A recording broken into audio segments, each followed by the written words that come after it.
Aguilar Baltasar. Presente. Ahumada Gagiola. Ahumada Gagiola, ¿no? Arriola Montero. Presente. Cañedo Álvarez Alejandro. Presente.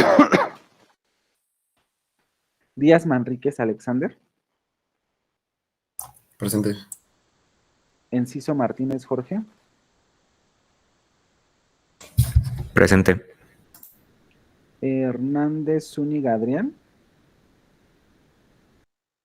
Ibarra García Fernanda. Jacinto Martínez Tania Jazmín. Profe. Presente. López Balbuena André Israel. Presente. Luna Becerril Miguel Eduardo.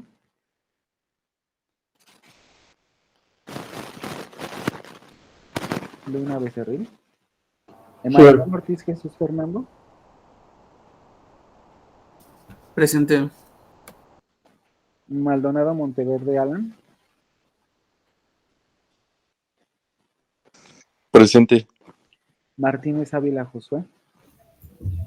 Presente. Martínez Dimas Jesús Jaro o Yaro. Presente. Martínez Morales Luz Paula. Meritzel Alvarado Ailén. Presente. Molina Moreno Edgar Adrián. Montelongo Velázquez Daniel.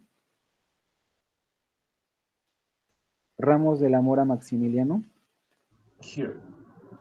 Ramos Rangelicia Geraldine. Presente. Sánchez Márquez Ernesto. Presente. Siles Escobedo Juan Pablo. Here. Suárez Medina Daniela. Here. Torres Castro Blas. Presente. Torres Hernández Flor. Torres Palacios Ernesto. Present. Trejo Garduño Karen. Presente. Urbina Betancur Carlos Esteban. Velázquez Rodríguez Luis. Presente, profe. Venegas Hernández Miguel Ángel. Presente. Villedas Aguilar Adaya. Villegas Pérez Ángel Jaciel. Y Villegas Pineda Nisa Paula. Presente. Okay, guys, who is missing? Yo, profe, me acabo de conectar. Hernández Okay, Zúñiga. Hernández Zúñiga. Adrián, I think you're going to have problems because you had a lot of absence. But let me just check it out, okay? Sí. Who else? ¿Le puedo mandar Fernanda. este correo para resolver ese asunto? At first you have to talk with coordination because I don't know if you have a justification for your absence. This is not. Sí, de hecho tardaron en enviarme el link.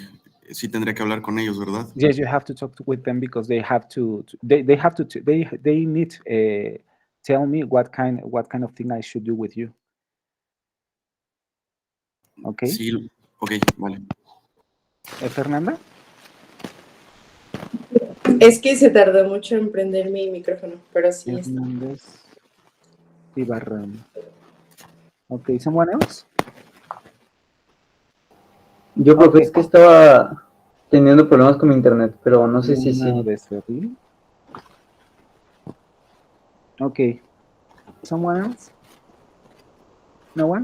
Okay, guys. Like I was told you like I was telling you at the beginning of the class, today we're gonna have our first term exam.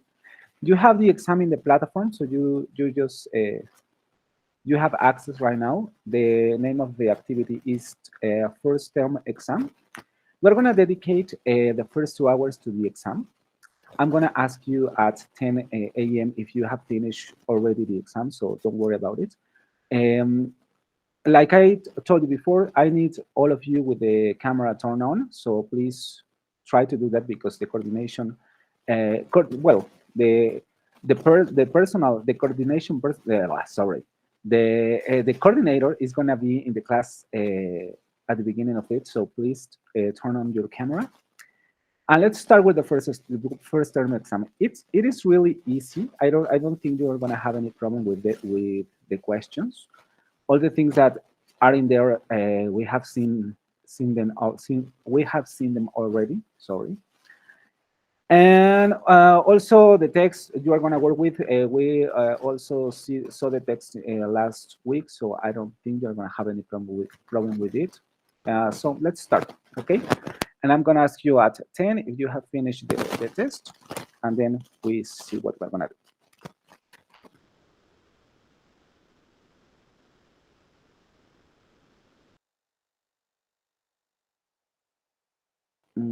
Julio? En este no vamos a tomar captura ni nada así. Yes, if you can take a screenshot of something, because I'm gonna see the results in the platform, so I don't have any problem with that. Okay, but if you can upload something, it is okay.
Yes, Andre? ¿Puedo ir al baño? Yes, of course. Gracias.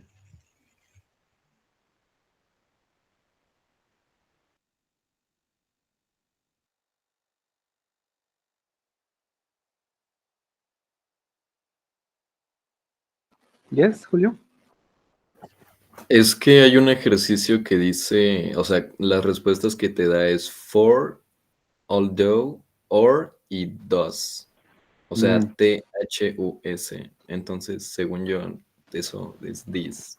Pero No, those is a conjunction too, but remember that you can use the dictionary, okay? That's why you are taking the exam in the through internet, so you can use the dictionary when you don't know any words, or when you don't know a word, okay?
Pero tengo una pregunta, si acabé, ¿puedo apagar mi cámara? You can. O sea, Yes, you can. Yes, you can. ok. And we will see you at 10 p.m. Okay. 10 a.m. please. At 10? Yes. Okay. So,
Daniela?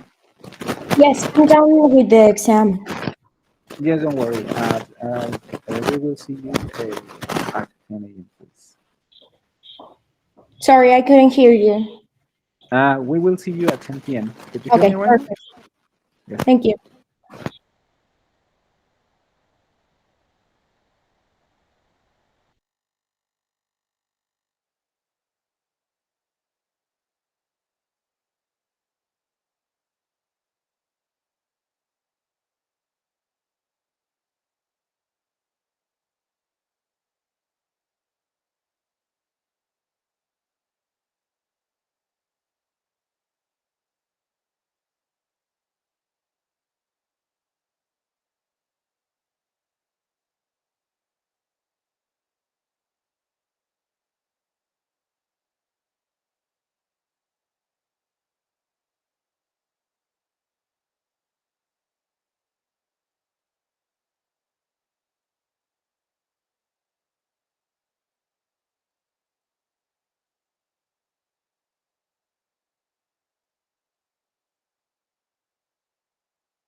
Yes, Tanya?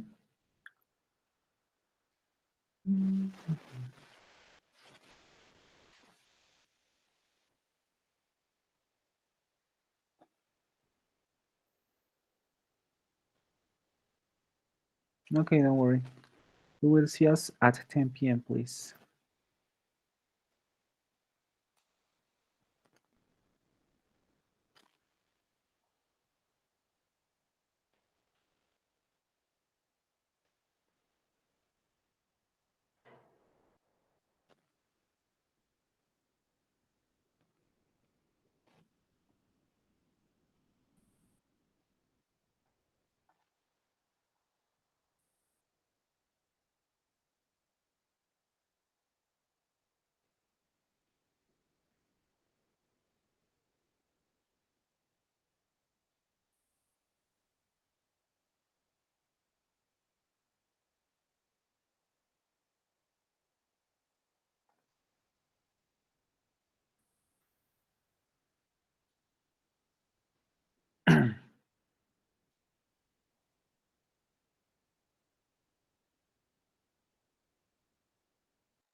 Profe, ya lo acabé, solo que iba a preguntarle algo. Yes, Alan? Le iba a preguntar si tenemos que tomar captura de la puntuación o solo así lo subimos. If you want, you can do that. Ok. I can see your results in the platform, so it is not necessary, but if you can and if you want, you can do that. Va, gracias.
Yes, Karen?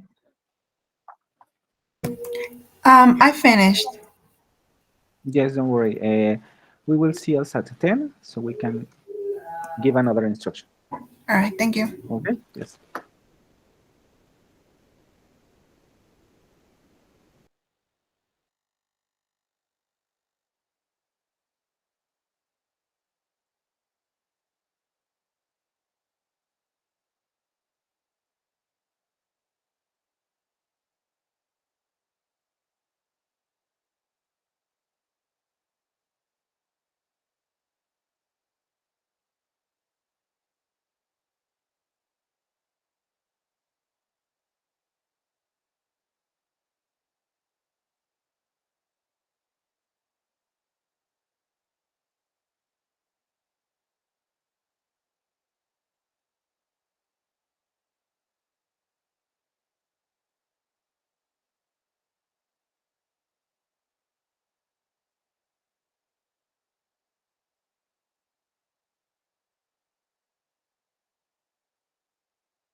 Yes, Julio?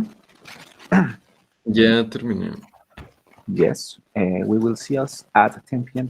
10 a.m. 10 p.m. Please.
Ah, listo, ya acabé. Tengo que subir captura, ¿verdad? Del resultado.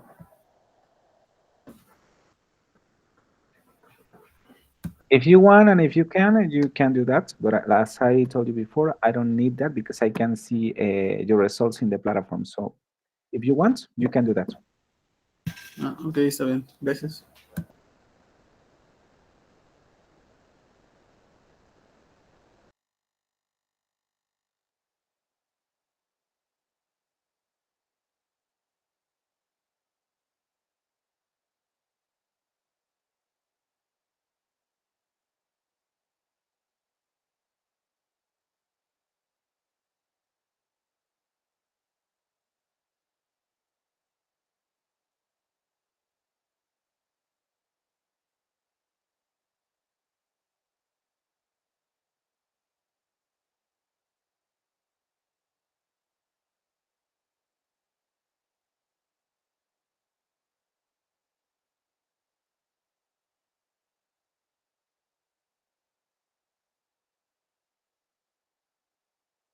Yes, Fernanda?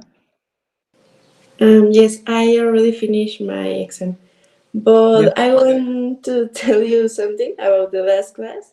Okay, tell me. I sent you an email because I had problems with my internet connection, and this is like a justification or is absence. Fernanda. I don't have any email from you. Oh. um, And if you have problems with your assistants, you have to talk first of all with coordination, so they can give me an instruction about your absence. okay. Yeah, thanks. Please.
Listo, teacher, ya terminé.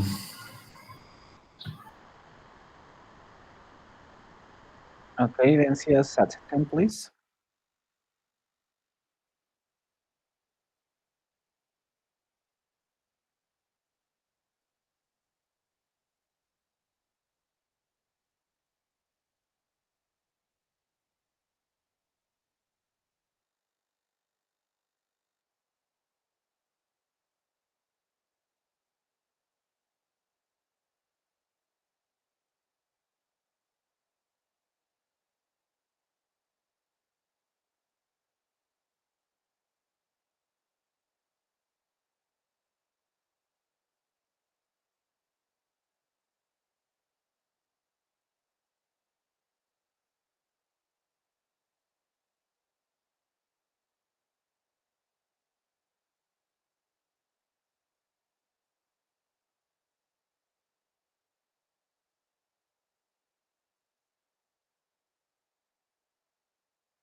Yes, Jesus. Ya Jesus? terminé. Okay. Then we will see us at 10, please.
Yes, Andre. No, no me aparece el video. You cannot see the video. Just let me go.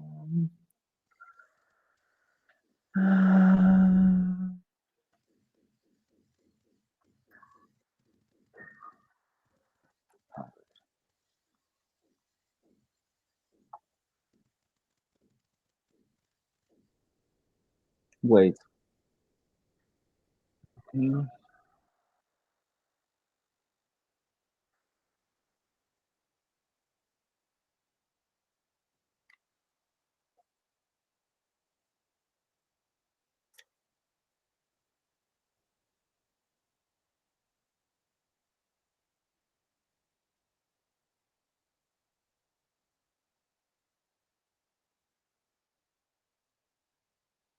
Okay, I'm gonna share with you the link through the chat, so you can watch the video. Could you tell me if you could watch the video right now?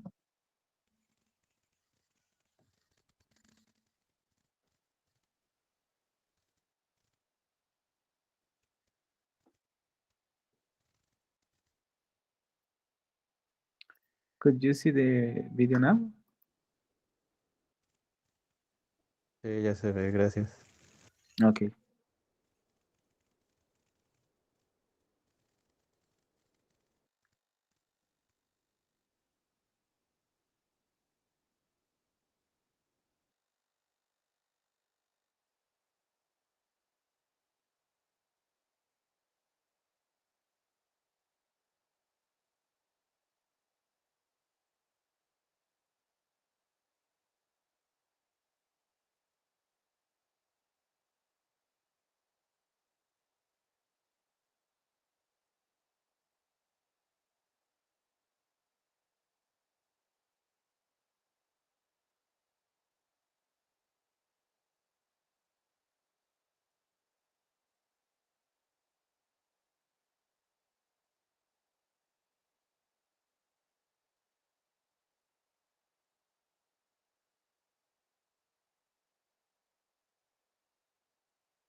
Guys, can you hear me?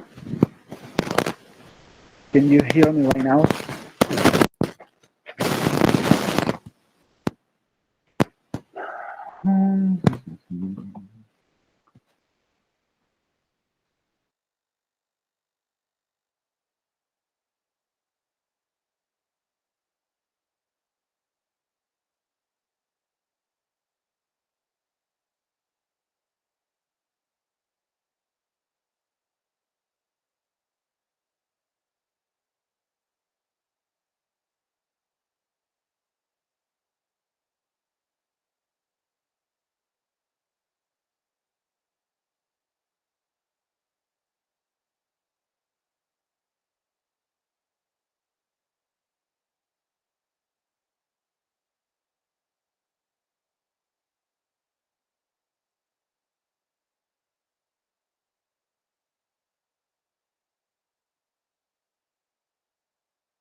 You're on mute. Teacher, we can't hear you. Sorry. Now you can hear me now? Yes. Okay, I was asking you, how did you feel about the exam? Did you feel that it was difficult or did you feel that it was easy? I think it was easy because all the things that were there, we saw all those things in the class. So I don't think you had any problem, but I don't know. How did you feel about it? Nothing? Any comments about that? Okay, let's continue with the subjects we were seeing last Friday. We were talking a lot about coordination. Today we're going to try to cover subordination, question tags, and active and stative verbs. We're going to see if we can do that. We're going to continue with subordination, okay? Who wants to make or to do a summary about coordination in general? What is coordination? And which are the most common coordinating conjunctions in English? What is coordination, guys?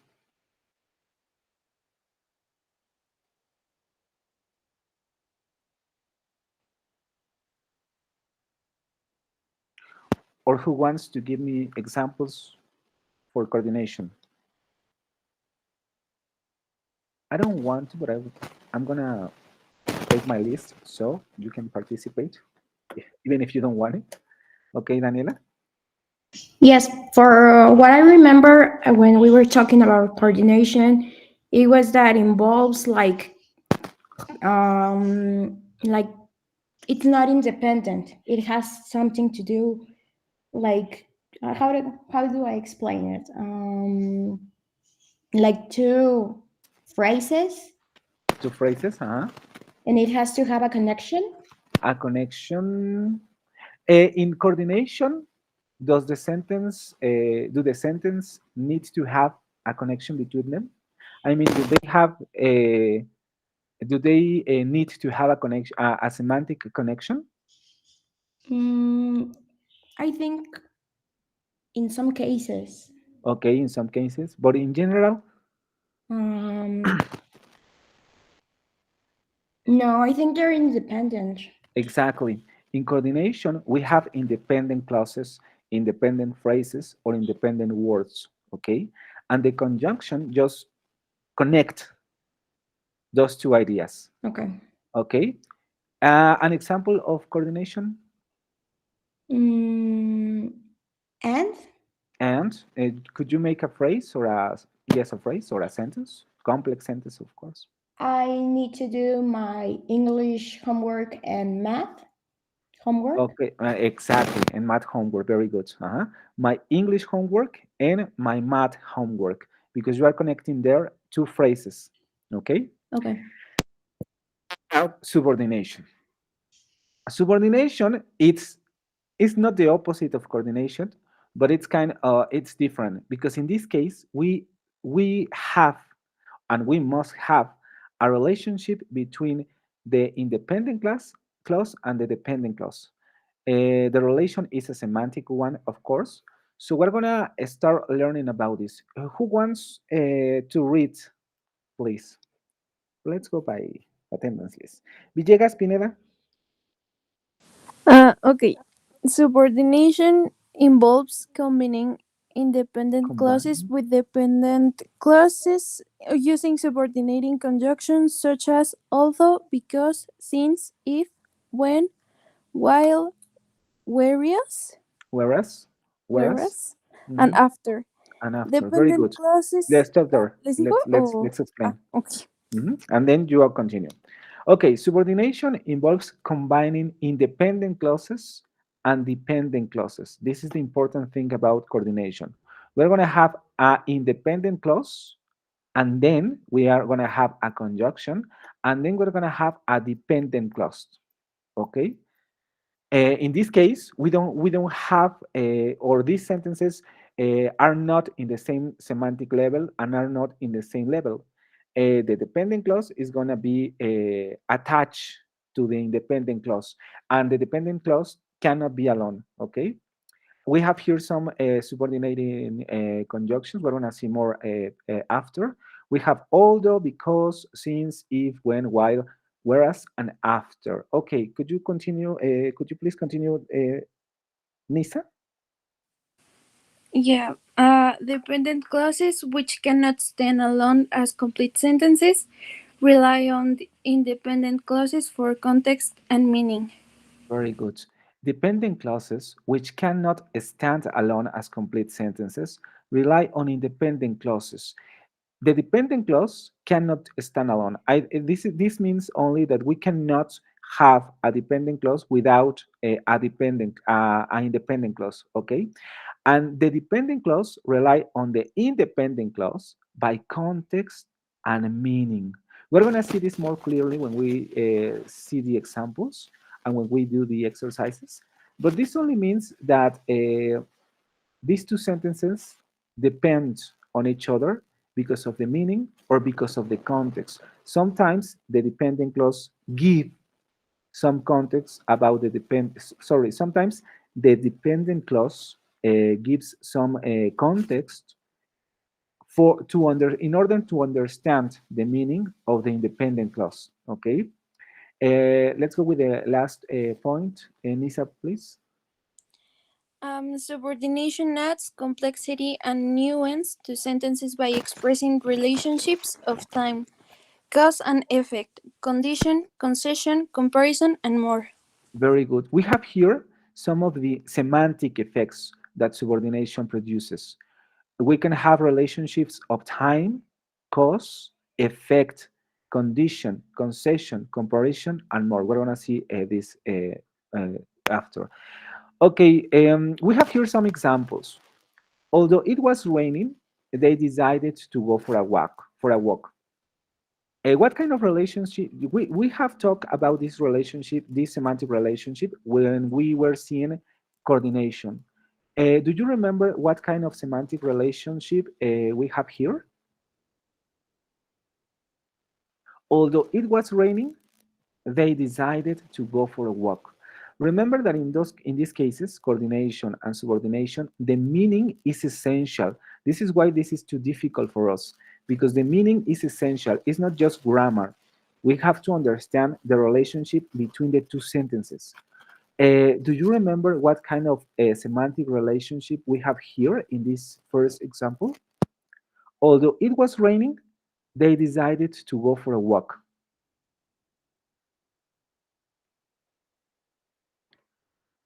How do we call this semantic relationship?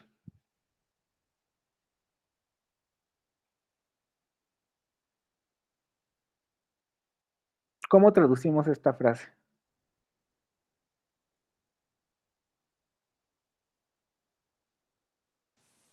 aunque estaba lloviendo, ellos decidieron ir a caminar. ¿Y cómo quedamos que se llamaba este tipo de relación semántica? Aunque estaba lloviendo, ellos decidieron ir a caminar.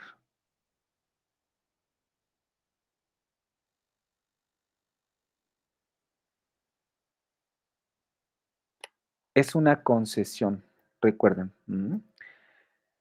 ¿Qué ocurre con esta? What is going on here? We have a relationship in which we expect something to happen, but it doesn't happen. For example, in this case, it was raining. So the expected thing is that they doesn't go for a walk. They don't walk for a walk, sorry. But as they decide different from the expectation, we have here a concession in Spanish. Lo esperado era que como estaba lloviendo, ellos no fueran a caminar. Pero como no hicieron lo esperado, entonces tenemos una relación de concesión. Por eso es que el significado de esta conjunción es muy importante. This is why the meaning of this conjunction is very important. Okay. The next example is because she studied hard, she passed the exam. In this case, it's very easy. What kind of relationship we have between these two sentences? Because she studied hard, she passed the exam.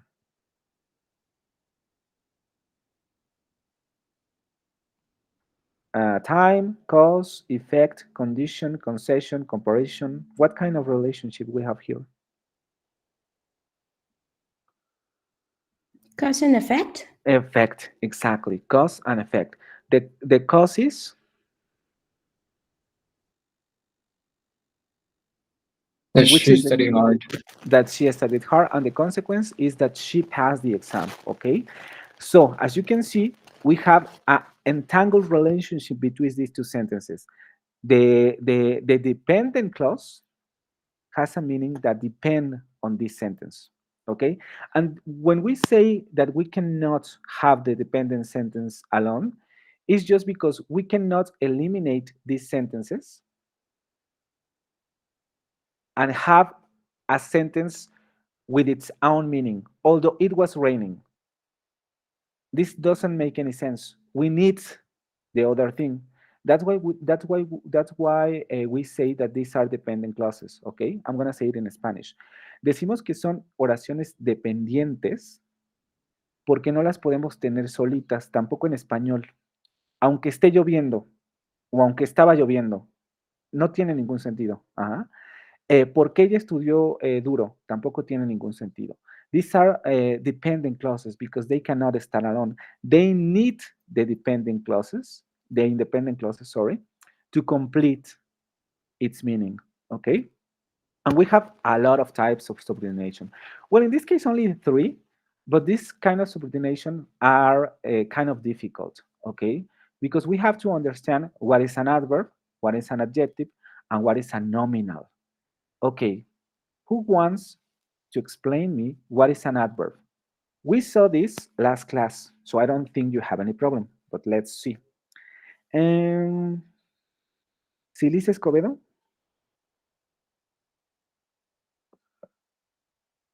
Silis Escobedo.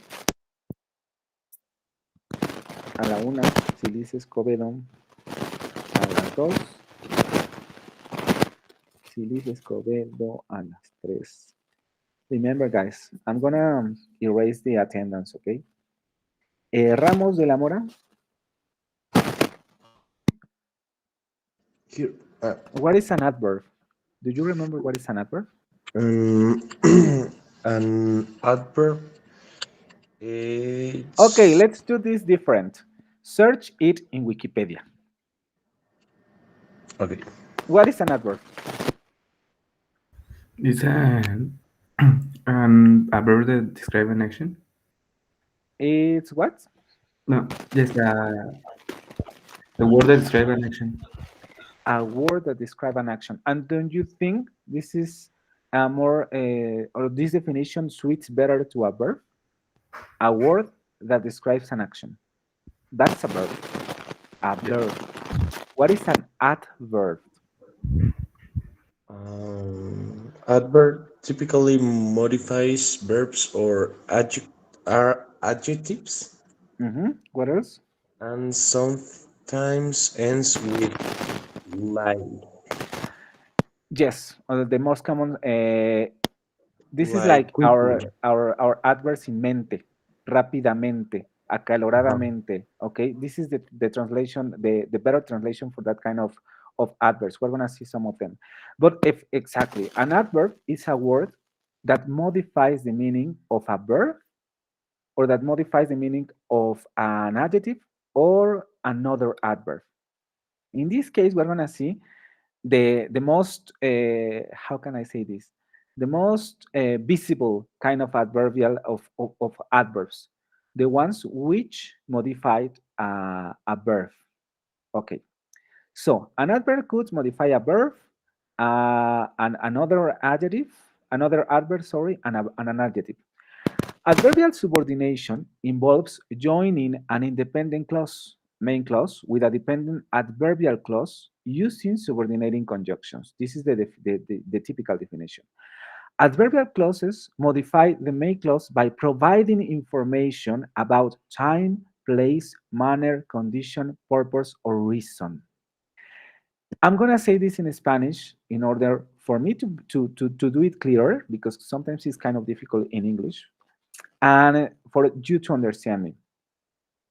Los adverbios modifican los verbos, los adjetivos y otros adverbios. En general, la función de los adverbios es lo que ustedes conocen como complementos circunstanciales.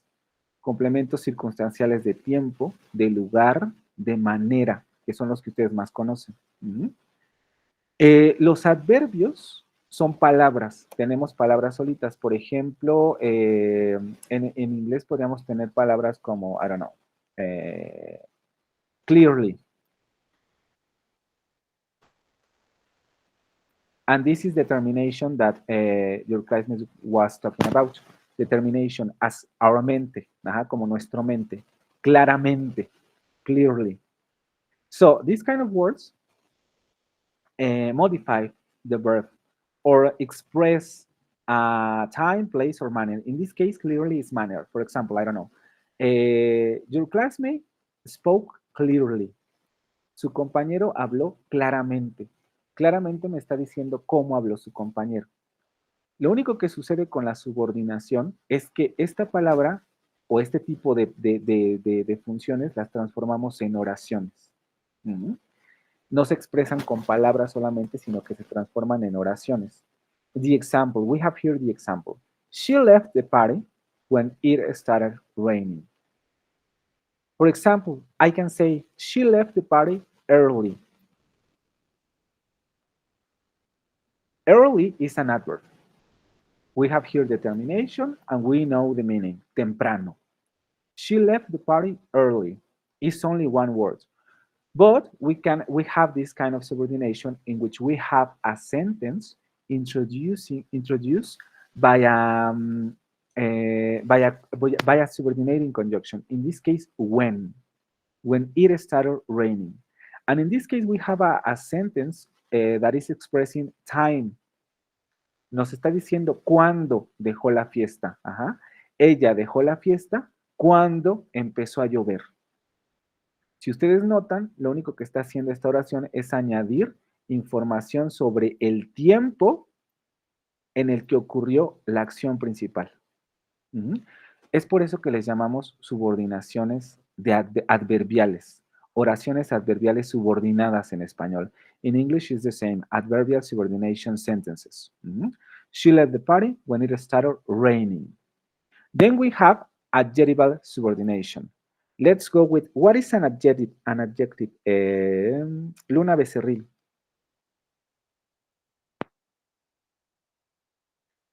Luna Becerril. A la 1. Luna Becerril a las 2. Luna Becerril a las 3. Here.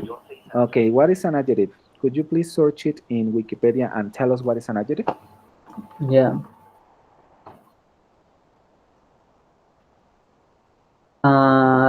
It says that an adjective is a word that describes the traits, qualities or number of a noun. Yes, exactly. Just give me a second, please.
Teacher, No se escucha, maestro. yeah, Doc. Now, hello? Can you hear me now? Se escucha muy bajito. Again, can you hear me now?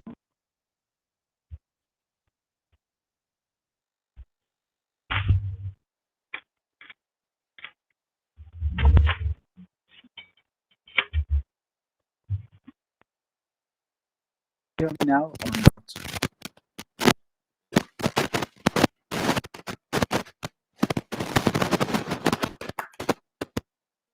It's very noisy. Now you can hear me now. Yeah, it's fine. Ya se escucha bien.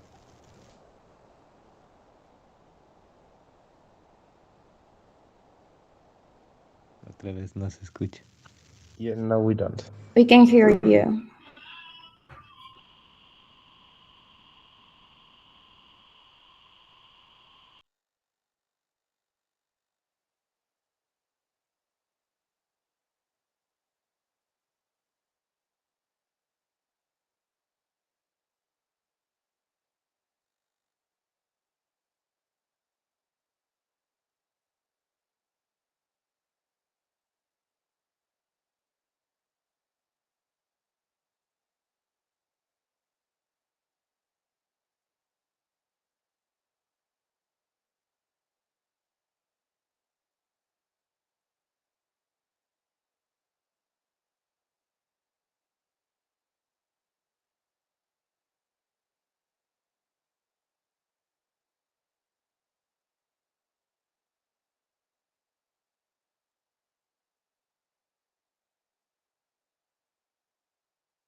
Hello there, can you hear me?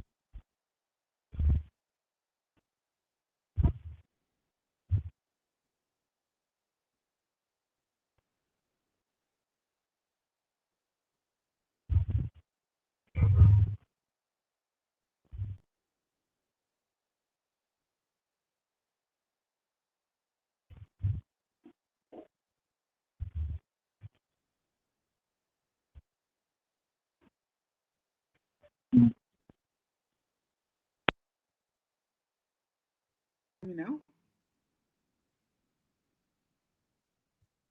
Tal vez sea el cable. Hace rato que lo No. movió, sí se escuchó mejor. Can you hear me or not?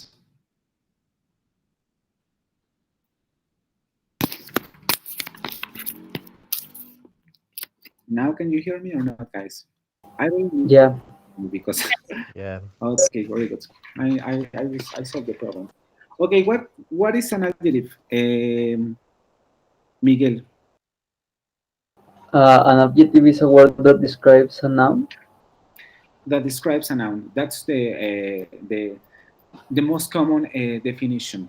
In Spanish, una palabra que modifica un sustantivo, que nos habla de sus características. We can think in Spanish about, I don't know, Casa Blanca. It's the same in English, White House, Casa Blanca. We have here a color, which is an adjective, and this adjective is modifying the noun, Casa Blanca. It's the same as in the case of adverbs. We have a word with this kind of function, but with subordination or adjectival subordination, the only thing that we are saying is that we use a sentence with this kind of function in Spanish. Utilizamos una oración con este tipo de función. We have a sentence that modifies a noun, and that is an adjectival subordination. So, adjectival subordination involves combining an independent clause, main clause, with a dependent adjectival clause using relative pronouns. This is very important in this case. This kind of adjectival subordination occurs with relative pronouns, who, which, that, or relative adverbs, where or when.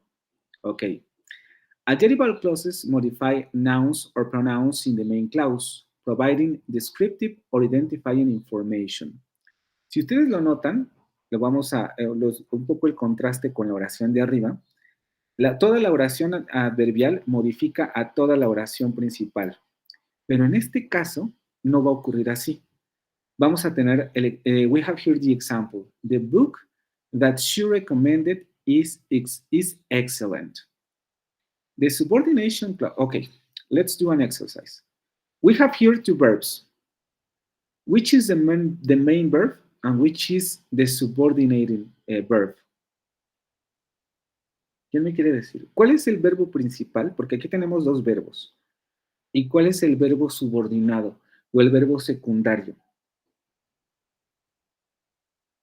O vamos por partes. Which are the two verbs? ¿Cuáles son los dos verbos que tenemos aquí? Recomendó, yes. Recomendar, recommended, and is. Okay. And which is the main verb in the sentence? Recommended. ¿De qué estamos hablando? Del verbo principal. Ok, pero me refiero a, en toda la oración, ¿de qué estamos hablando? ¿De un libro? Del libro, pero ¿qué estamos diciendo del libro en sí? Que es excelente. Que es excelente. This is the main verb. El libro es excelente. Si ustedes se dan cuenta, yo lo que puedo hacer es eliminar esta oración y la oración no cambia de significado. Por eso le llamamos oración independiente, porque si yo la quito, no pasa nada. The book is excellent. This is the main sentence. And we have there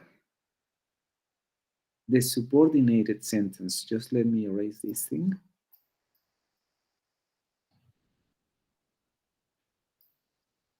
Which is that she recommended, because recommended is the second verb and is the dependent verb. Why do we say that this is an adjectival subordination? Because if you notice, we are providing in this sentence information about the book. This sentence is modifying the noun. The book that she recommended is excellent.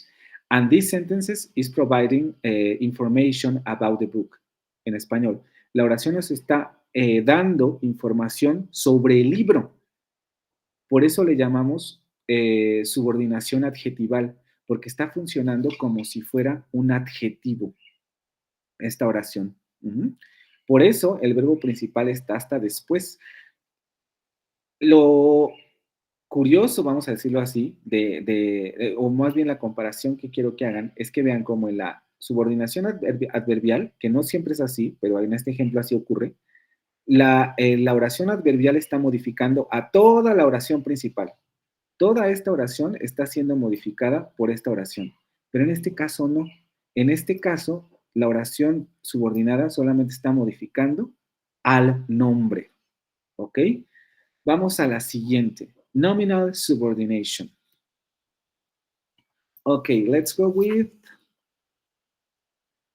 Jacinto Martínez. Tania.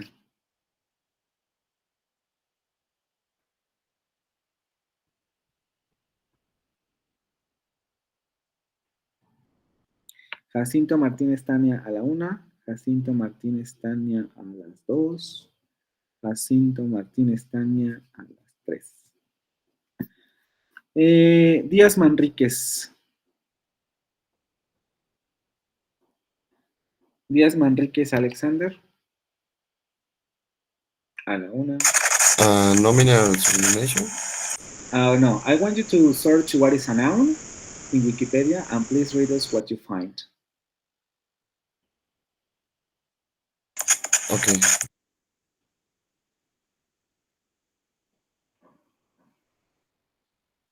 What is a noun?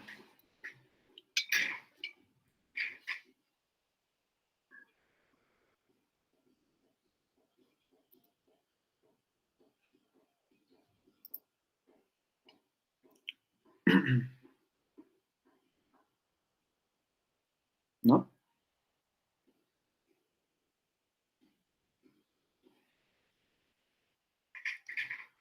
Someone else? What is a noun? Wikipedia, guys, you have there all the information we need. What is a noun? Okay, Fernanda. Bueno, en Wikipedia, bueno, en internet Ujú. salió que son sustantivos, que son palabras que designan clasificación a los seres y entidades. Muy bien. Yes. A noun is a name for things, for entities, for feelings, for emotions, for thoughts, whatever you think about, you can name, that is a noun. We have physical nouns, we can say that. For example, I don't know, pencil, I don't know what else, glasses, nouns, physical nouns. But we also have abstract nouns, like, I don't know, love, hope, what else? I don't know. Feelings, a feeling también it's a noun. It's not exactly an abstract, but we cannot see feelings. All that kind of things are nouns. What happened with nominal subordination? Nominal subordination involves joining an independent clause, main clause, with a dependent nominal clause, which function as a noun within the sentence. Okay, let's see an example. I don't know, I could say love is beautiful, something like that.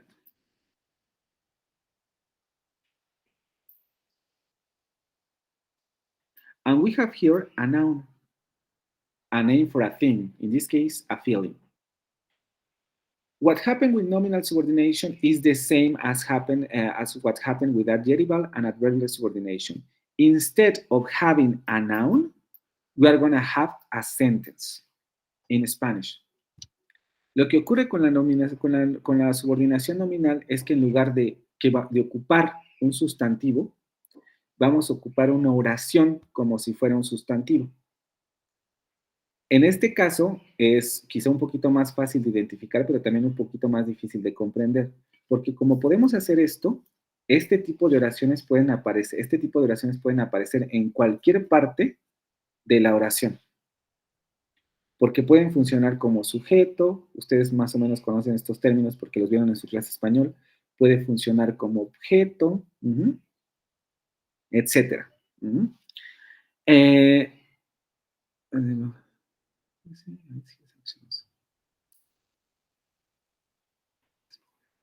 In this case, we don't have a really good example. Because in this case, for example, his belief that honesty is the best policy guides his actions.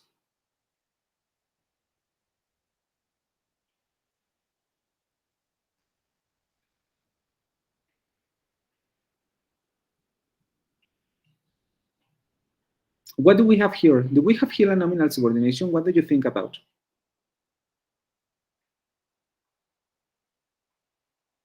His belief that honesty is the best policy guides his actions. Do you think we have here a subordination, a nominal subordination? Which are the verbs in this sentence?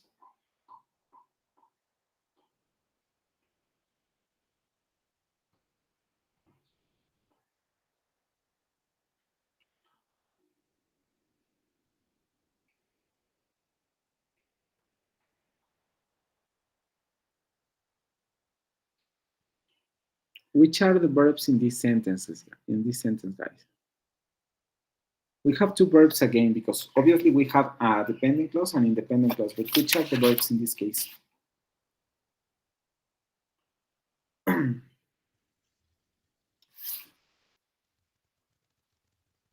Venegas Hernández Miguel Ángel.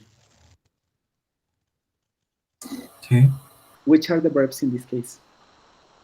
His belief that honesty is the best policy guides his actions. Best. Which are the verbs? Best. Best is a verb. Oh. Which is the verb? You have to be very careful with this because this is important for you. Which are the verbs in these clauses or in this sentence? Believed and is. Believe, okay. Do you think believe is a verb? Is a verb. Okay. Who wants or who gives more, as we say in example in Spanish? ¿Quién da más? Believe. Believe is a verb.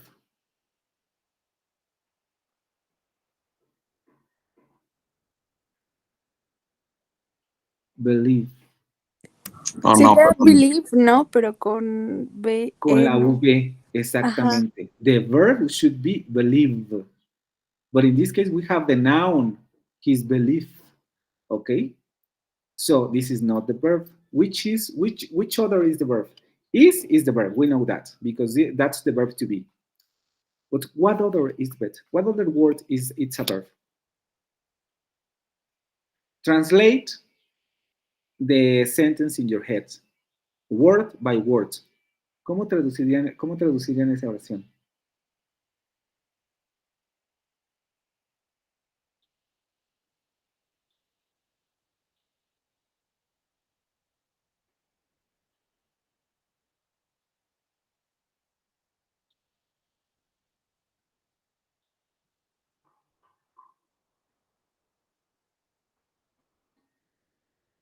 ¿Quién?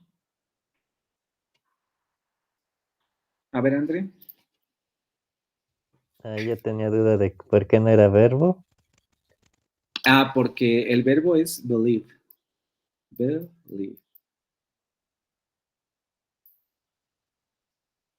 Believe. That's the verb. Creer. But in this case, we have the noun. Creencia.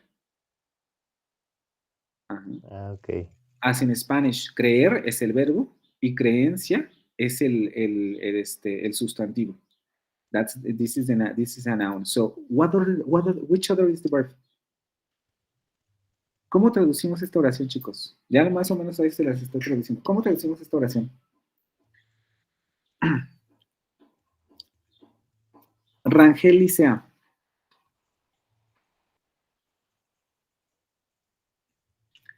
Rangel Licea Geraldine a la 1.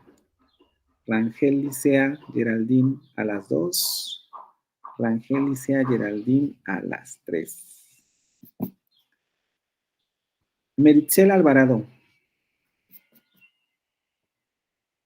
Meritzel Alvarado a la 1.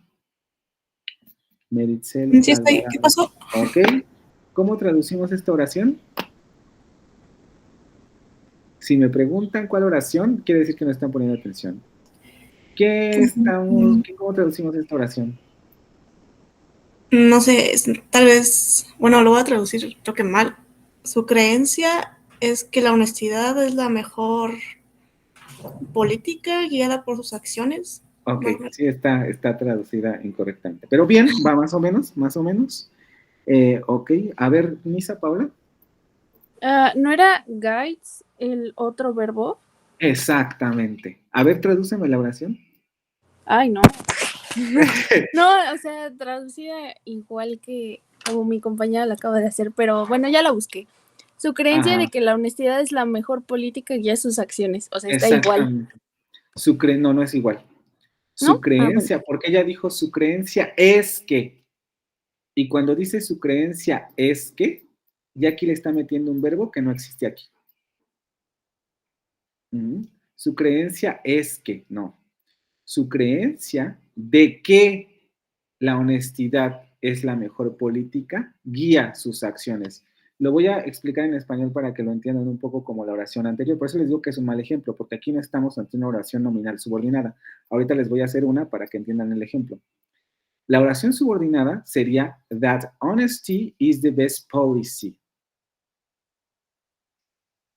This is the subordinating sentence or the subordinating clause. The honesty is the best policy. And this is a sentence. Esta oración está modificando a este sustantivo. Su creencia de que la honestidad es la mejor política guía sus acciones. Si yo elimino esta oración, esa es una buena prueba para saber dónde está la oración subordinada, eliminándola. Si cuando la eliminamos, la oración principal se entiende y es gramaticalmente correcta, estamos identificando bien la oración subordinada. His belief guides his action. Que en cristiano o en español, ¿cómo traducimos esta oración principal? His belief guides his action. His actions, sorry. Creencia guía sus acciones. Su creencia guía sus acciones. Si se dan cuenta, no hay cambio de significado. La oración subordinada está añadiendo información al sustantivo. Entonces, si la oración subordinada está añadiendo información al sustantivo, ¿qué tipo de oración subordinada es? What kind of subordination sentence it is? Jorge? Okay. What kind of subordination sentence do we have here? His belief that honesty is the best policy. That honesty is the best policy. What kind of subordination sentences? If the sentence is modifying a noun, what kind of subordination do we have here?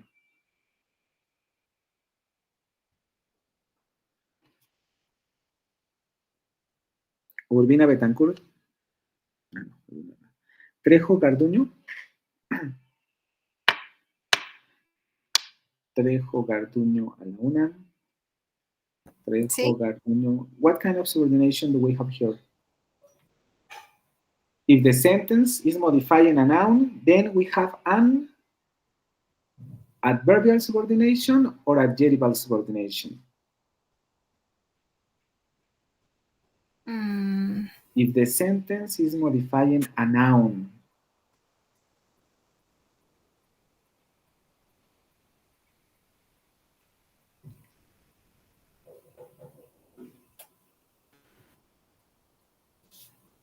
I don't know. Ok, ayúdame a recordar en español. ¿Qué modifican los adverbios? Lo acabamos de decir.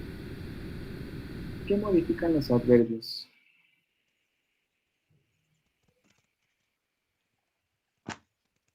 ¿Sería una adjectival? Exactly. Who was talking to me?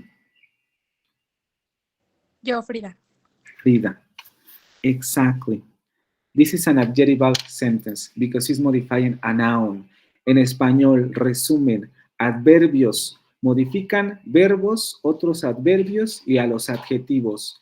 Adjetivos modifican sustantivos, ¿vale? Y las nominal subordination are sentences that function as nouns. I'm going to write a sentence with this kind of elements. Just let me erase this.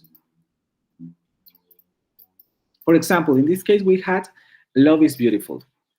But we can say, I don't know, love is beautiful.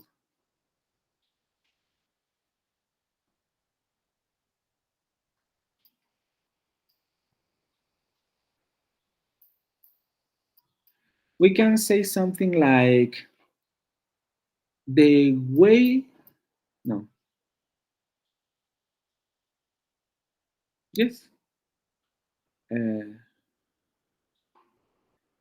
We can say, what I feel about you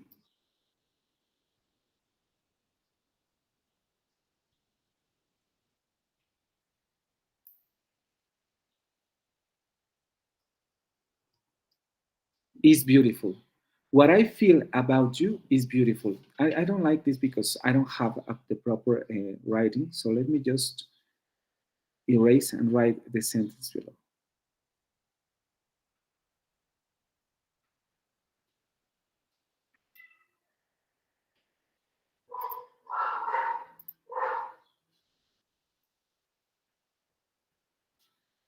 Vamos a poner el ejemplo aquí.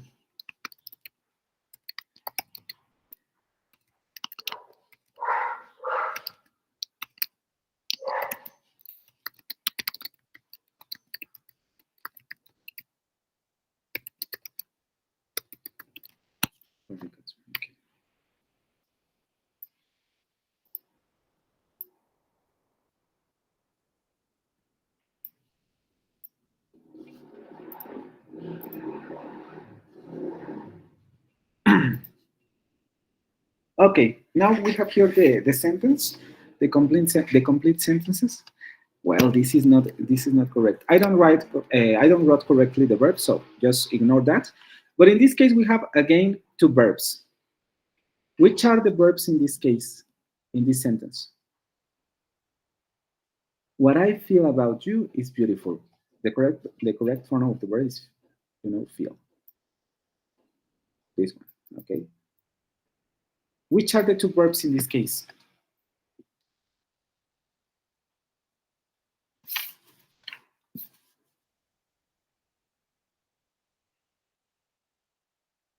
Torres Palacio. Torres Palacios Ernesto. Here. Okay, which are the verbs?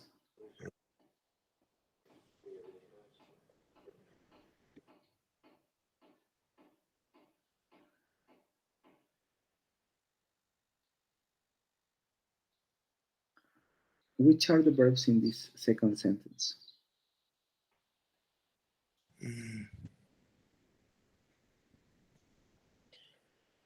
In the second sentence? What I feel about you is beautiful. Which are the verbs?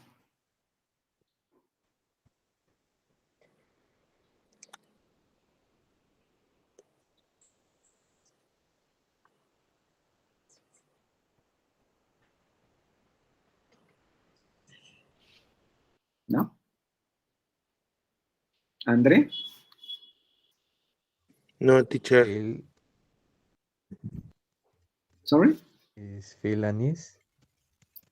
Okay, is feel and is, exactly. Very good. So we have again two verbs, feel and is. And which is the main verb, Andre?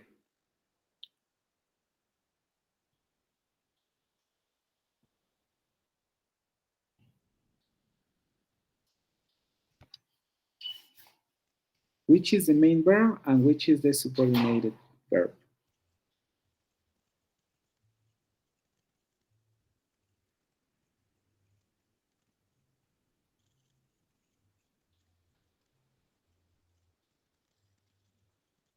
In this case, it's a little bit difficult because in this case, we cannot eliminate the nominal subordination. This is a trick for this kind of sentences. Because as the sentence is substituting, we can say that a noun, we cannot eliminate that. Because, for example, I'm gonna speak quickly because if not, we're not gonna get stuck in this. The subordinated clause, sorry, is what I feel about you. Because we are, in this case, we were substituting love. Love is beautiful. What I feel about you is beautiful. So, as in English, we cannot have a sentence without a subject. In this case, in English, we cannot eliminate this sentence and expect that this is a grammatically correct sentence. Is beautiful is not a correct sentence in English because we need a subject. I'm going to say it in Spanish. En este caso, no podemos o es más difícil eliminar la oración principal. Esta es una regla gramatical del inglés. Como el inglés, el verbo no tiene las terminaciones como en español, en inglés el verbo siempre requiere que aparezca el sujeto. En el caso del español esto no es así. Como los verbos ya contienen la información del sujeto, canto en la regadera. Ya no necesito decir yo, porque con el verbo ya sabemos que soy yo el que canta. Canto en la regadera. Canta en la regadera. Cantamos en la regadera. No necesitamos el verbo, el sujeto, perdón, porque en español tenemos esa propiedad. En inglés eso no ocurre. Los verbos no tienen esa propiedad. Entonces en inglés es obligatorio siempre poner el sujeto. Por eso es que aquí está el truco con estas oraciones, porque en este caso no las podemos eliminar sin generar una oración que no es gramatical en inglés. Pero lo que sí podemos hacer es que la oración se puede sustituir por un pronombre. Por ejemplo, lo podríamos sustituir por love. Love is beautiful. In this case, we have a noun. But you can also say, this is beautiful. And this is a demonstrative pronoun. This is beautiful. En español también podemos hacer esto. Esto es hermoso. El amor es hermoso. Lo que siento por ti es hermoso. Entonces, lo que ocurre con las oraciones subordinadas nominales es que sustituyen a los nombres dentro de la oración. Va a haber lenguas, como en el español, en que sí podemos eliminarlo y otras en las que no podemos eliminarlo. Y nuevamente lo que tenemos aquí es que todas estas oraciones están introducidas por conjunciones subordinantes. Ese es el secreto para determinar cuál es o dónde empieza la oración subordinada. Se introducen con la conjunción y después ya buscamos hasta dónde termina la oración. Déjenme borrar esta parte aquí para que quede más claro. ¿Ok? Tenemos la conjunción and then we have the sentence. Again, we have here the conjunction and then we have the sentence. Then we have again the conjunction and then we have the sentence. Okay? All the time we're going to have subordination, we're going to have a conjunction, and then we're going to have the dependent sentence. Okay? Doubts until this point?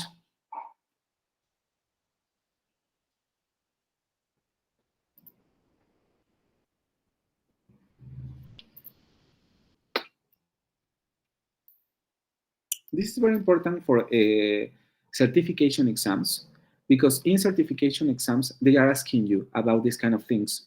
They are going to ask you about the nominal subordination clause, about the adjectival subordination clause, about the adjectival subordination clause, and you have to be able to identify those kind of sentences, okay? So I'm not teaching you this just for bothering you.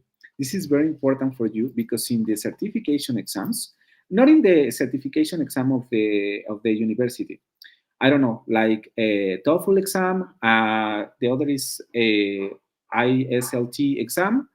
They are asking you these kind of questions because they want to be sure that you can manage complex grammar, and this is complex grammar, okay? Subordination and coordination. So that's why I don't think this is a waste of time. Sorry. I know it's kind of difficult, but it's important for you. Okay. Okay, let's go with this part of the book. You have this in the classroom. Let's start by reading this to make sure that you understand what is a subordinating conjunction or when do we use a subordinating conjunctions. Okay, who wants to help me with the reading?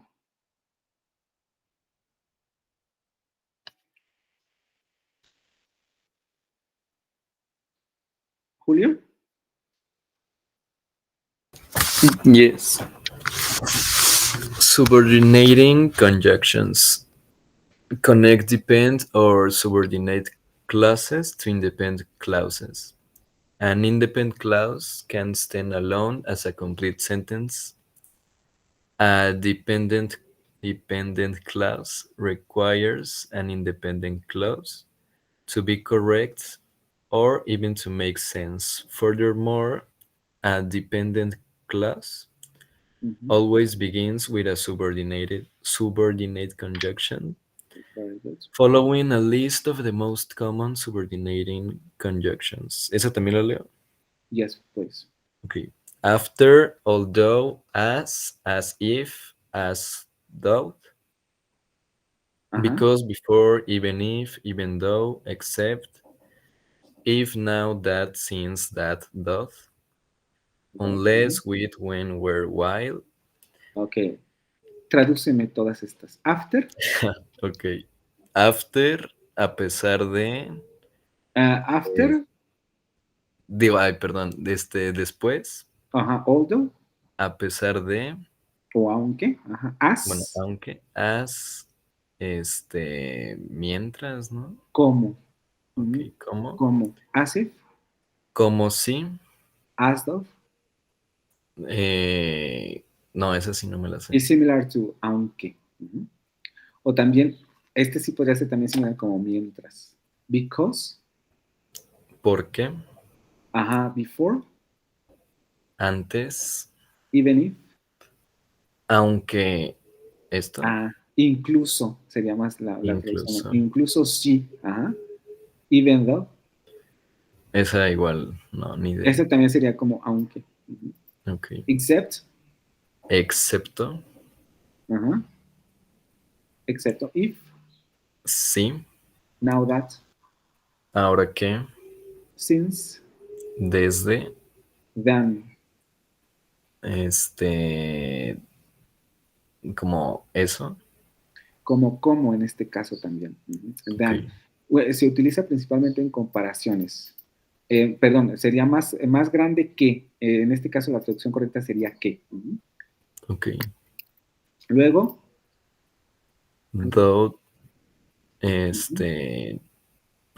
casi lo mismo de although, ujú. de Después, que, sí, unless es a menos que, a menos. Ujú. until hasta que, bueno, o Ujú. hasta. When, cuando, where, donde y while, mientras. Mientras, muy bien. Ajá. Entonces se dan cuenta, la mayoría de estas tienen traducciones al español. Hay unas un poquito más difícil como esta y esta, pero prácticamente muchas de ellas son sinónimos. Ujú. After, although, as if, as though, because, before, even if, even though, except, if, now that, since, then, though, unless, until, when, where, y while. And we have here some examples. They will head home after they finish eating. Mhm. It's a time expression. After they finish eating, después de que ellos terminen de comer, ellos irán a casa. They will head home. She enjoyed talking to him because he was so smart.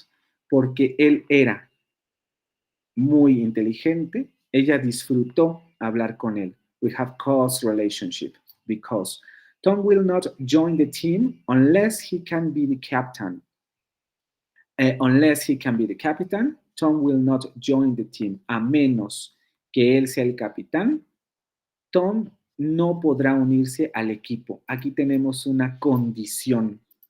Solo si esto se cumple, entonces va a pasar esto. Ujú.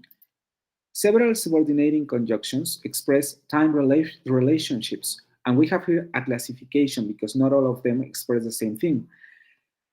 Several subordinating conjunctions express time relationships: after, before, until, when, and while.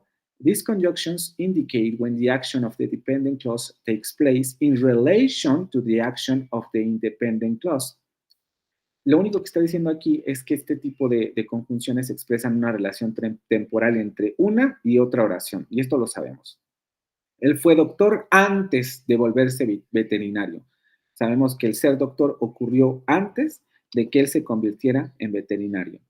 Pedro waited in line while Vanessa looked for a place to sit. In this case, it's a little more complex because we have here a simultaneous relationship time. So, for example, just let me draw something. While Vanessa looked for a place to sit, it's like an action in time, in this case, ¿no? Mientras Vanessa miraba por un lugar para sentarse, Pedro waited in line. Pedro was waiting in line. This is the first action. And in this first action, we have the other action taking place in this, okay? So while Vanessa looked for a place to sit, Pedro waited in line. Es una relación de simultaneidad, decimos, porque mientras ocurre una cosa, también está ocurriendo la otra, ¿sí? Después tenemos esta otra. The subordinating conjunction because introduces a clause that provides a reason for something. It answers the question, why? exactly. We have here two kind of this can also function as a conjunction, but we're gonna see this in some examples. But in this case, the real conjunction would be because, the most common conjunction. We use this pronoun to make a question, and we use this conjunction to answer. She loves the Doors because they sing catchy songs. Porque ellos cantan canciones pegajosas. Ella ama a the Doors. The subordinating conjunctions ever since and now that express one of two things, an explanation or a time relationship. Explicación o relación temporal. They cannot go to Mexico since they do not have enough money. Ya que ellos no tienen, since, suficiente dinero, ellos no pueden ir a México. Esta es una relación de explicación, porque me está explicando por qué ellos no pueden ir a México. ¿Por qué ellos no pueden ir a México? Porque no tienen suficiente dinero. We have been eager to watch the movie ever since we saw the preview. Ever since. We have been eager to watch the movie ever since we saw the preview. In this case, we have just let me search for something because I have a doubt here.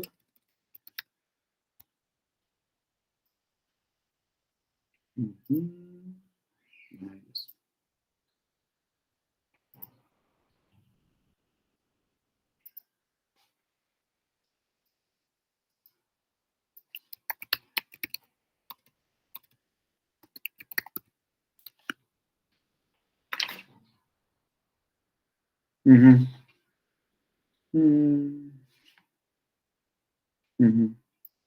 Okay.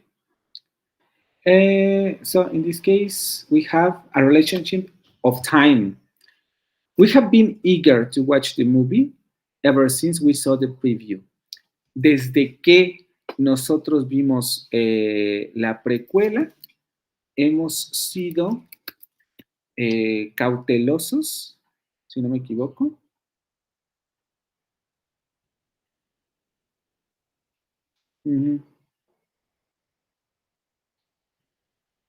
Let me search for something.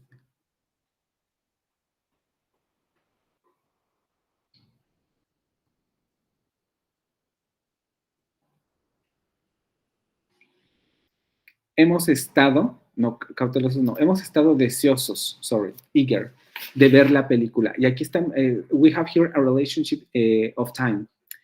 Ever since we saw the preview, desde que vimos la película, hemos estado deseosos de ver la película. Then we have, now that they have enough money, they are going to Mexico. Ahora que ellos tienen el dinero suficiente, ellos irán a México. Aquí tenemos una oración de explicación, ¿sí? ¿Por qué ellos irán a México? Porque ahora tienen el dinero suficiente. Entonces, ever since or since only, and now that express one of these two things, an explanation or a time relationship. Then we have although, even though, and though, express exception or indicate that a condition exists despite some other conditions. In this case, we have already talked about this kind of relationship which we call concession. In Spanish, concesión. She liked her old apartment, although it was small and smelly. Es lo que les explicaba, ¿no? En este caso tenemos una relación de, ¿cómo decirlo? De que algo que tenía, de que algo que se esperaba por una situación no ocurre, sino que ocurre lo contrario. Es decir, aunque este era pequeño y oloroso, o que olía mal, le gustaba su viejo apartamento.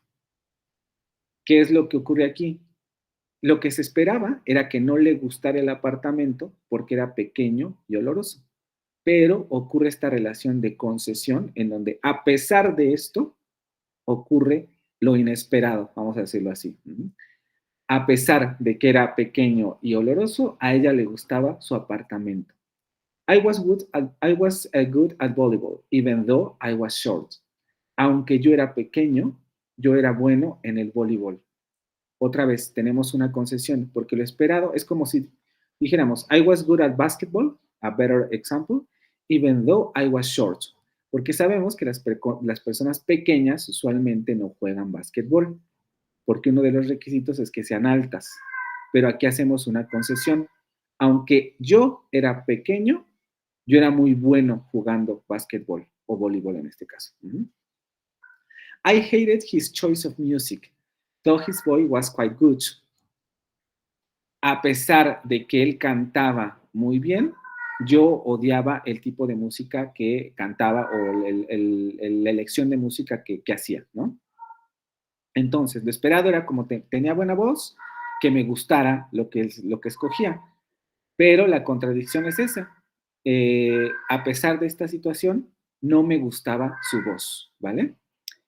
When it follows a negative statement, the conjunction unless express requirements or conditions. This is very important. When we have an independent sentence with a meaning of negation, for example, in this case, she can be part of the band. Ella no puede ser parte de la banda, a menos de que ella cante bien. Esto es una condición. Si ella canta bien, entonces ella puede ser parte de la banda. Y esto se da justamente porque aquí tenemos un significado negativo. Vean cómo por eso es tan importante en este caso la relación semántica entre las oraciones. Es lo que he notado en algunas de sus tareas y ahorita que estaba revisando las respuestas de los exámenes, también estoy notando eso. No se están fijando en cuál es la relación semántica entre las dos oraciones. Lo están haciendo al aventón. Entonces tienen que fijarse cuál es la relación semántica que están entre esas dos para determinar cuál es la conjunción adecuada. The dependent if clause expresses a condition that must be met, and the independent clause describes what will happen when that condition is met. Exactly. This is the conditional definition. The if sentence introduces the condition. If he plays guitar or drums, he can be part of the band. Si él toca la guitarra o los tambores, él puede ser parte de la banda. Entonces, solo si esta condición se cumple, entonces él podrá ser parte de la banda. Entonces, que esto ocurra depende de la condicional. No punctuation is required before many subordinating conjunctions, especially those that express time relationship if the conjunction follows the independent clause. Lo que ocurre es que esto no lo vimos porque ya no tiene mucho sentido, pero lo que ocurre es que con las oraciones coordinadas, usualmente antes de la coordinación o antes de la conjunción coordinada va una coma. En el caso de las subordinaciones o de las oraciones subordinadas, esto no ocurre. Y esto es por la relación semántica. Como son más cercanas las subordinaciones porque una afecta a la otra, aquí no necesitamos la separación. Pero en la coordinación, como las dos oraciones son más independientes o semánticamente son más independientes, no necesitamos o a veces es necesario poner la coma. This is very important for us. The relative pronouns who, whom, that, which, and whose can also function like subordinating conjunctions because they introduce dependent clauses. Son los pronombres relativos. También en español tenemos estos pronombres relativos. ¿Quién, a quién, qué, cuál y de quién serían las traducciones en español? En inglés tenemos estas formas. Who, whom, that, which y whose. Almost all the time, when you found these kind of words, you are certainly in front of a subordinating on a subordinated sentence, ¿ok? Siempre que encontremos estas palabras en una oración, es muy probable que estén enfrente de una oración subordinada. Who, whom, that, which, and whose. The conjunction than may be used as a subordinating conjunction, often introducing an elliptical clause. That is a clause in which information that is understood is omitted. This is a very important concept, elliptical clause, because it only means that some part of the sentence is deleted, or es eliminada, is eliminated. You speak English far better than I do. In this case, we can say, you speak English far better than I. Ajá. Tú hablas inglés mucho mejor que yo. Y lo podemos cortar hasta aquí. Esto no es necesario. Pero nosotros sabemos que esto está elidido o está eliminado. Pero aquí debería haber un verbo, vamos a decirlo así. Esto lo podemos hacer con muchas cosas. Aquí les dan el ejemplo solamente con los verbos. I like apple pie better than chocolate cake. I don't have to say I like. Pero entendemos que eso está elidido o eliminado de la oración, ¿ok? Colloquially, it is quite common to use than as a preposition. We're not see that right now. Okay, and that's it. So you can see that the subordinating relationship or the subordinating sentences are a little bit complex than coordinating conjunctions or coordinating sentences. We're gonna go for a break, 15 minutes until 11. I don't know. 21, let's go to 20, 25, okay? And we're gonna return to complete these exercises. We're gonna do a 18.8 exercise, and we're gonna do 18.9 exercise. I want to do this one too, but I don't know if we're gonna have time. So we're gonna go for the break, and then when we return, we're gonna do these exercises, okay? You can go ahead for doing these exercises if you want. But if not, when we return after the break, we can start with these exercises, okay? Questions until here?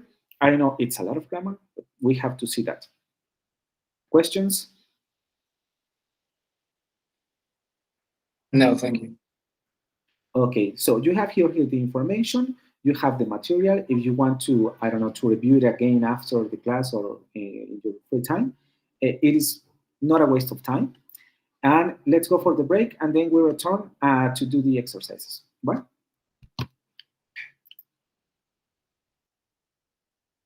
Yes, thanks.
Okay, guys, sorry. Are you ready?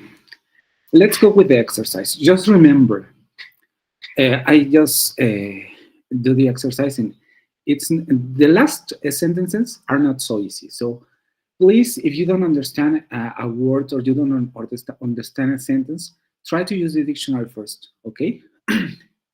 And while we're going to go through the exercise, we were going to see the doubts and all of that. But first of all, try to use the dictionary and remember, you have to be very careful with the meaning of the sentences, okay?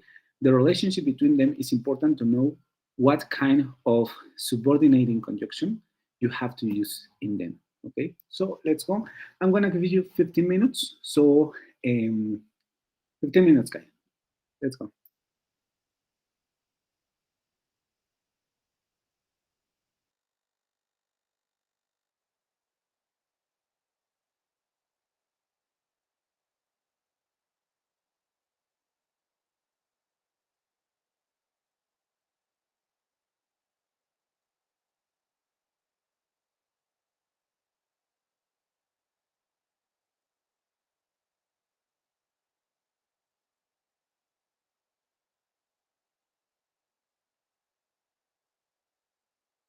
While you do that, I'm going to pass the list. So, Aguilar Baltasar. Presente. Ahumada Gagiola. Arreola Montero. Presente. Cañedo Álvarez. Cañedo Álvarez. Díaz Manríquez Alexander. Díaz Manríquez. Enciso Martínez. Presente. Enciso. Presente. Díaz Manríquez. Ibarra García. Presente. Jacinto Martínez.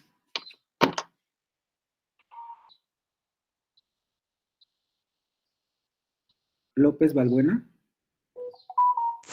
Presente. Luna Becerril. Here. Malagón Ortiz. Presente.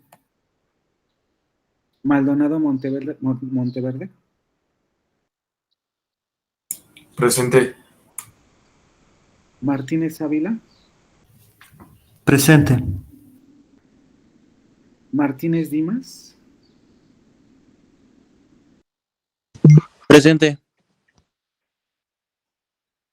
Meritxell Alvarado. Presente. Montelongo Velázquez. Present. Ramos de la Mora. Rangel.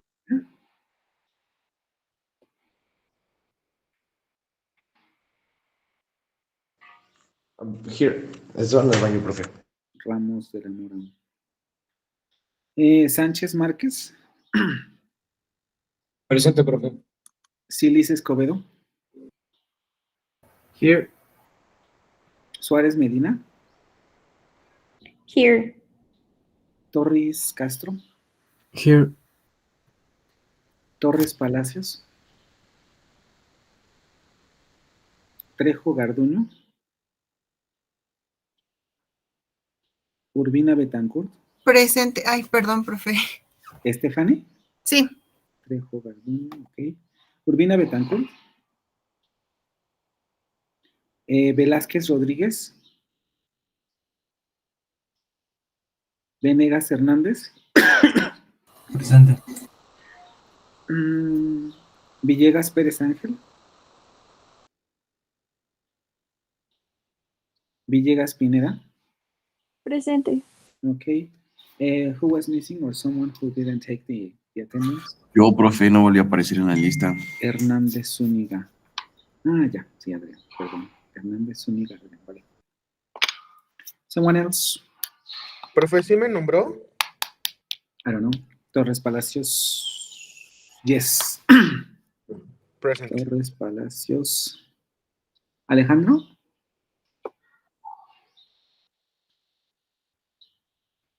¿Qué pasó, Alejandro? What happened? Sí, me había escuchado. Montelongo, ¿verdad? Montelongo. Yes, you had it. Ah,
How's it going, guys? Have you already finished the exercises?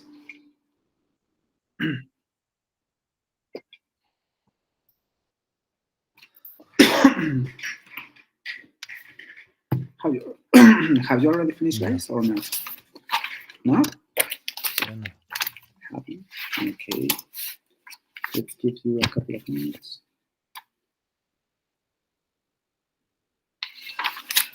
Supporting contributions.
Okay, guys, let's go with the first exercise because if not, we're not gonna continue with the class.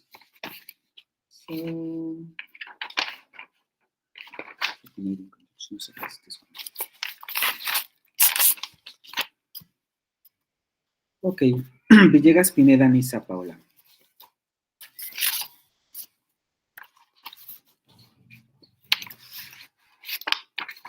Villegas, Pineda. Para una. Aquí estoy, profe. Solo deme un segundo. ¿Cree que puedo pasar a la segunda? Chicos, les di 15 minutos. Villegas, Pérez, Ángel, Jaciel. Venegas, Hernández, Miguel Ángel.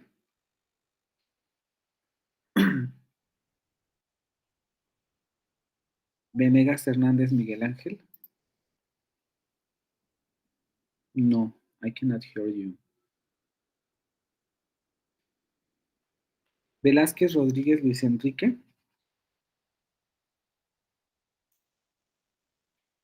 Trejo, Garduño, Karen, Stephanie. Sí. The first sentence, please. Okay.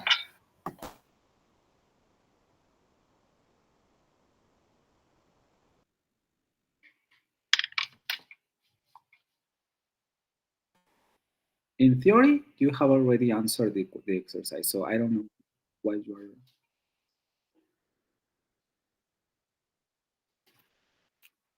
Trejo, Garduño. Torres, Palacios, Ernesto.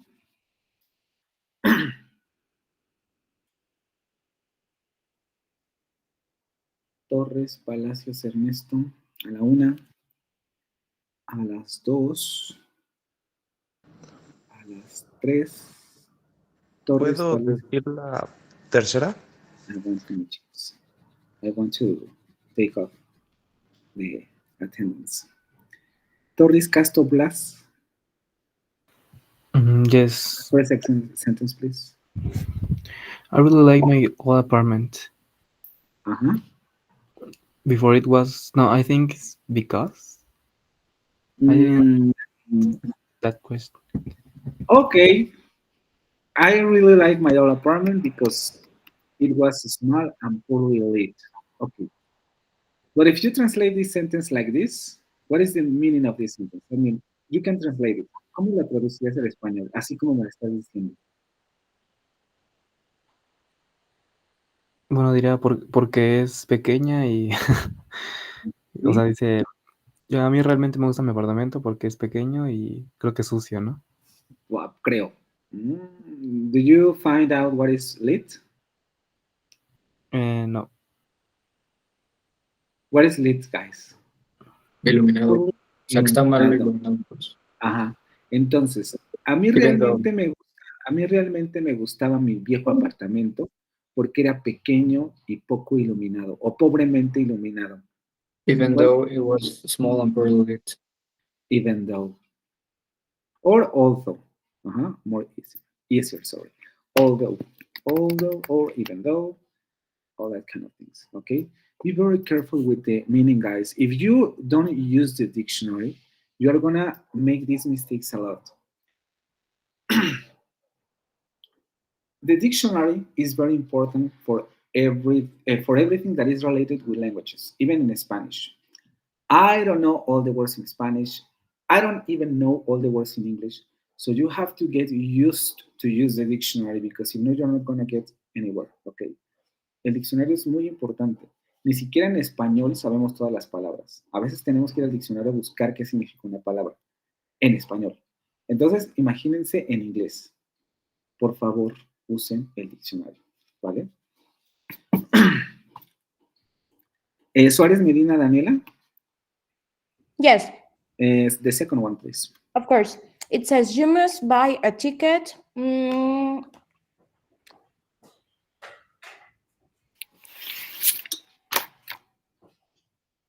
Whereas, I'm not sure. You must buy a ticket. Actually, I was not sure in this one.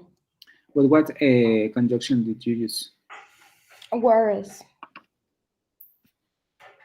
Before. Whereas, ok. Vamos por partes. Aguántenme, porque ya sé que tienen las respuestas. ¿Cómo traducirías esto? Así como lo estás poniendo.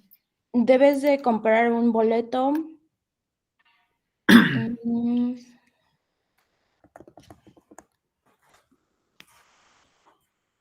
Mientras.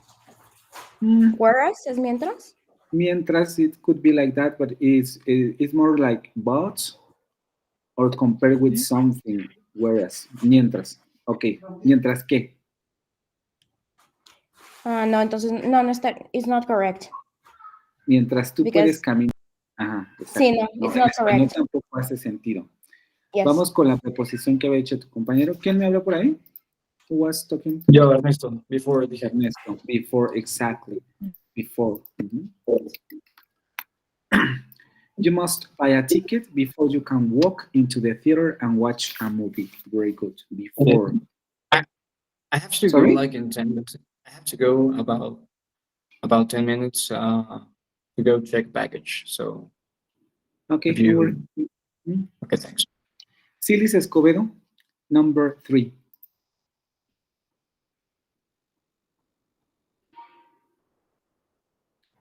Silis Escobedo.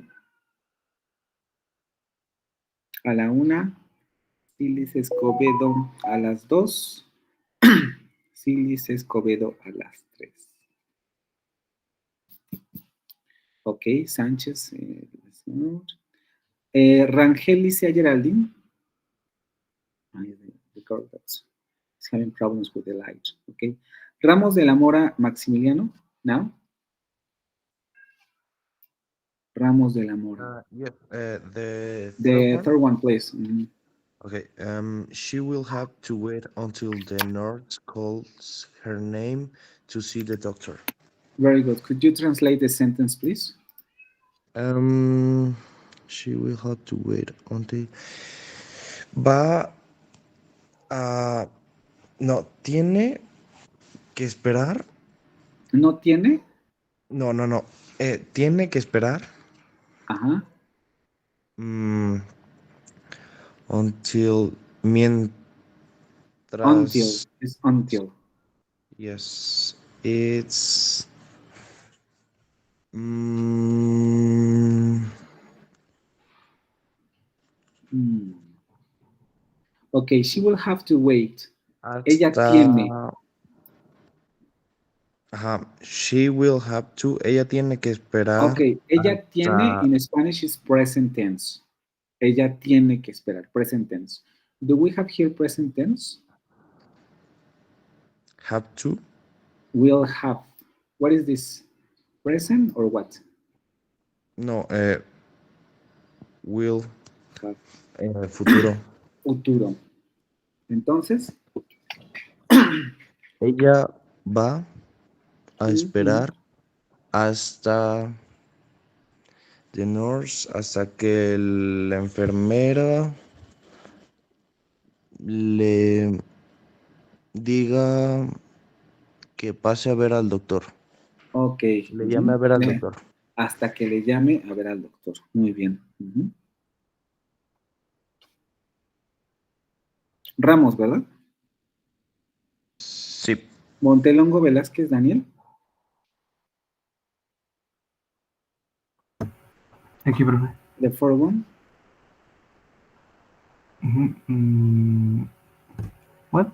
¿La 4? La 4. Ajá, the number 4. He appreciates my mom's cooking skills as she always makes good dishes. Okay, it could be as. It's not exactly as, but okay. How could you translate this sentence?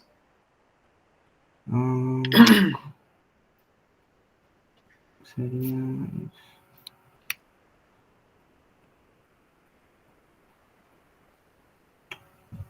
ella aprecia como mi mamá. No, espera. No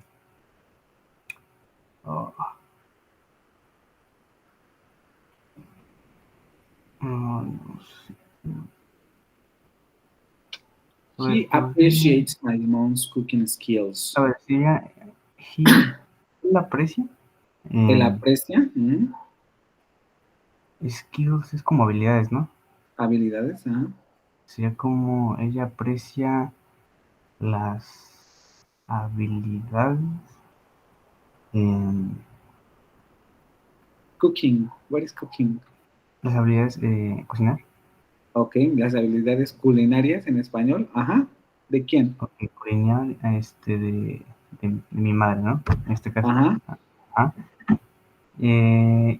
She always... pues ella que siempre hace platos o comidas deliciosas. Okay, as she always makes good dishes. Okay, as in this case is synonym of what word?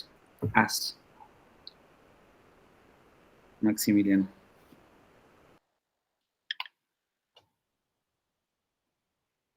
Montelongo, sorry, Montelongo. Yes.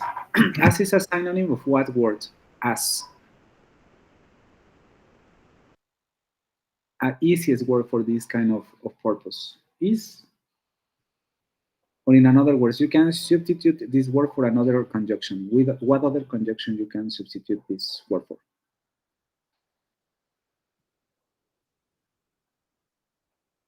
¿Con qué otra conjunción puedes sustituir esto? La más simple que sería ya que. Ya. ¿Qué otra preposición podemos utilizar aquí?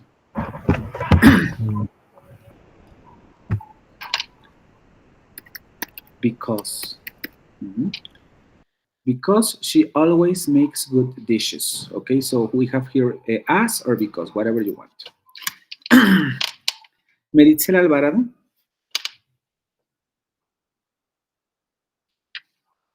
Meritzel, la número 5, por favor, the number 5. Internet, but I'm back.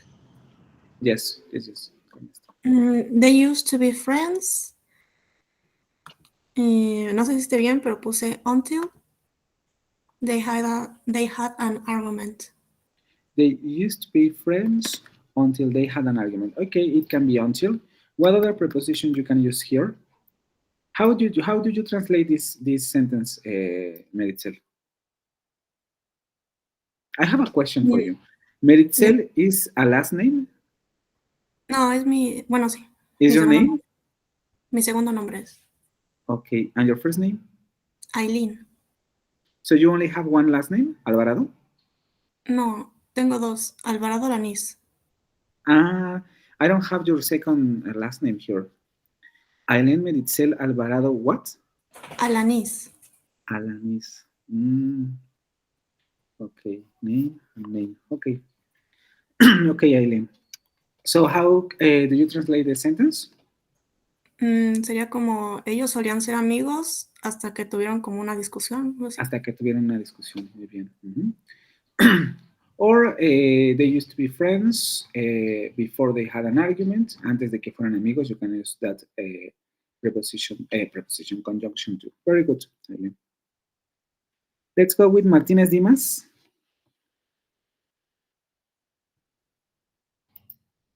Martínez Dimas a la 1. Martínez Dimas a la 2. Martínez Dimas a las 3. 1, 2, 3. Ok. Martínez Ávila. Martínez Ávila. A la 1. A las 2. Y a las 3. Guys, what happened with you? Maldonado Monteverde. Maldonado Monteverde. Number 6, please.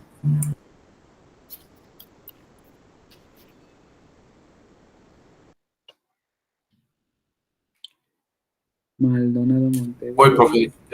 Esa no la tenía. Ok. Let's go with another guy. Malagón Ortiz, Jesús Fernando. Sí. Number 6, please. Sí.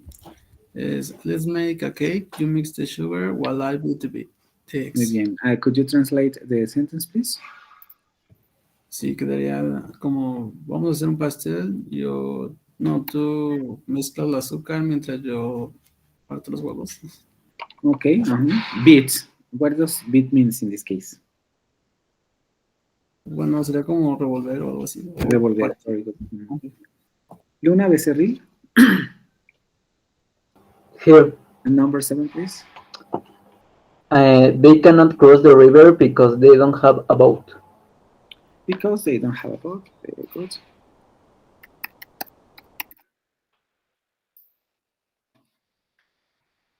López Balbuena. Yep. Number 8, please. He was a great musician.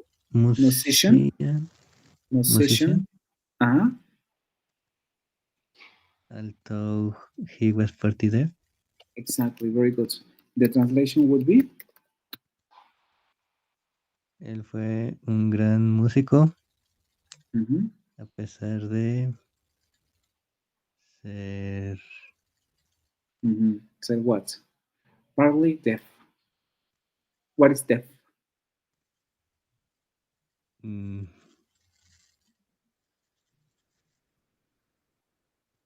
Partly. Partly. It's similar to Spanish. What do you think is partly? No sé. What is deaf? Did you search for deaf in the dictionary or not? Si yo me la sé, la puedo decir. A ver. Es sordo, ¿no? Ajá, sordo, exactamente. So, partly deaf. What do you think is partly deaf, Israel? Deaf is sordo. What is partly deaf? Parcialmente sordo. Parcialmente sordo. Muy bien. Jacinto Martínez. Tania has problems with electricity, yeah? Ibarra García. Fernanda. Yes. Number 9, please. The musician kept handing out his demo I think it's as tall.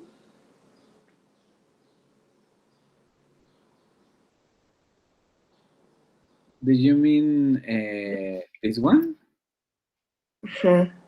Okay, how could you translate? Let's see. How could you translate the sentence with as though?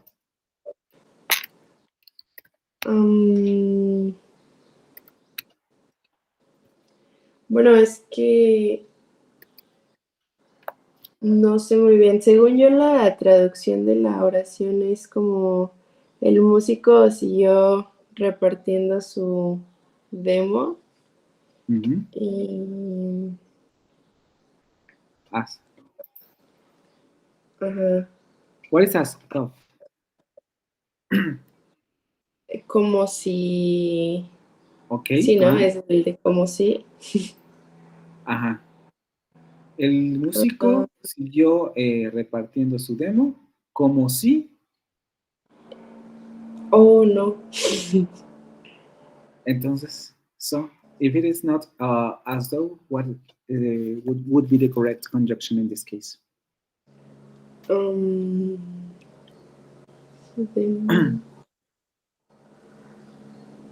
¿No? No. Okay, Hernández Zúñiga. Yes. The correct conjunction would be?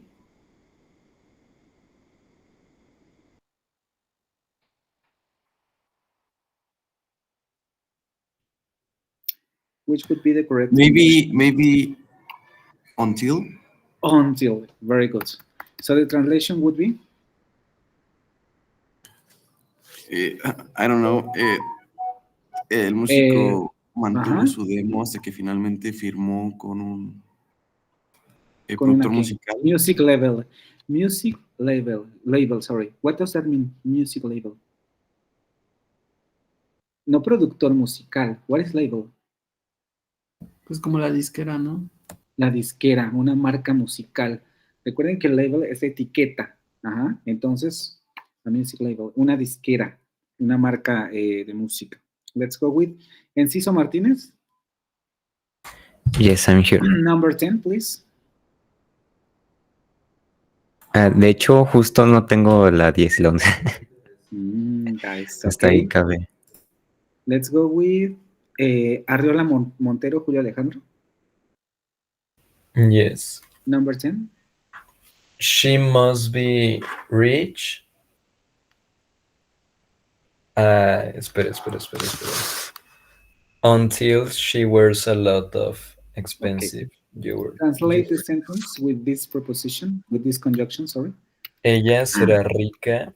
Ella será rica. Hasta Must que... be. What is must be? Es como lo será hasta que... Must is for future. Por What eso is entonces será rica, está bien, ¿no? Must is not for future. Future is will. I'm going to explain this in Spanish for you to make it clear, okay? A will, in this case, es el auxiliar para el futuro. Estos son auxiliares. Will, have. Must is a modal. Y estos ya los, creo que más o menos ya los manejaron en los niveles anteriores. Los vamos a volver a ver. Pero este es un modal. ¿Qué significa must?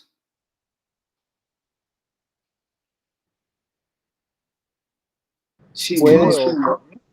¿Cómo? Puede que... Es como debe. Debe, exactamente. Ella debe ser rica. Ajá, ella debe ser rica. Ok. ¿Alejandro? ¿Julio Alejandro? Sí. Ok, ella debe ser rica. Debe ser rica hasta que use mucha joyería, Okay, what do you expensive. think? Is it correct or not? No, entonces sí está mal. What would be the correct conjunction here? She must be rich. A ver, deme un segundo.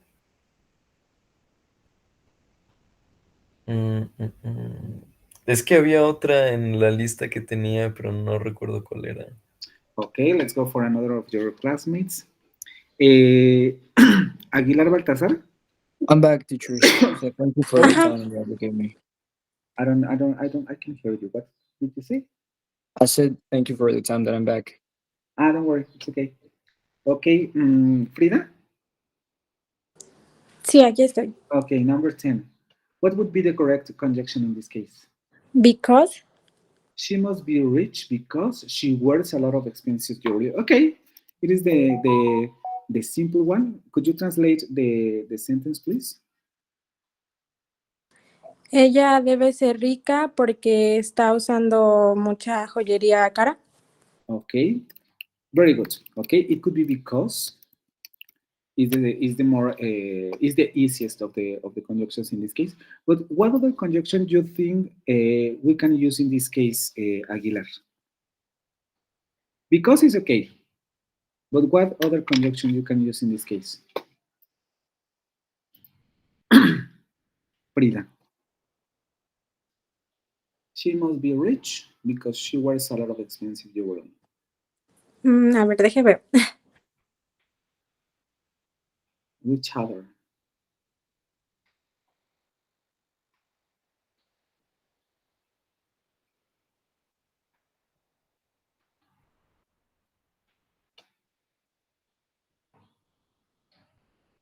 And this conjunction is usually used with this kind of modals.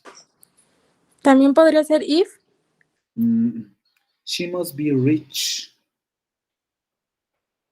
Ella debe ser rica.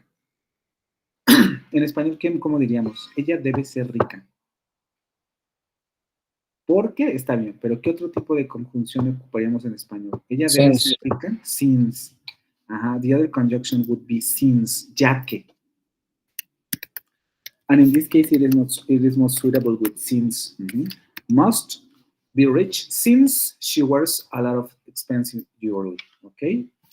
Very good. Let's start again. Villegas, Pineda, Nisa Paula. Ay, profe, justo cuando Number quería 11. participar. ¿Quién quería participar? Who wants to participate? No. No, esa no la tengo, pero tenía la anterior. Ok. Venegas Hernández Miguel Ángel. ¿Puede ser because? I don't know. Could you translate and tell me if it is because or not?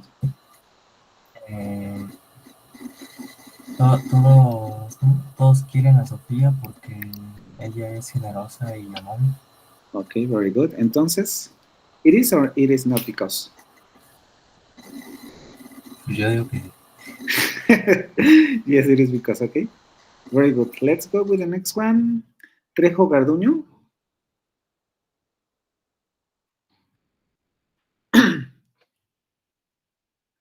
Trejo Garduño.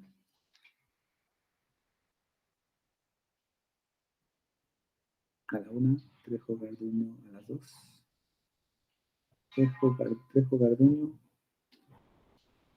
a las tres. I saw Trejo Garduño in the chat, but I don't know why she's not answering. Ay, perdón, profe, es que no me dejaba, me tenía un permiso ahí que no me dejaba quitarlo de mi micrófono. Okay, Trejo, number 12. My father never answers his phone. So I will try to call him.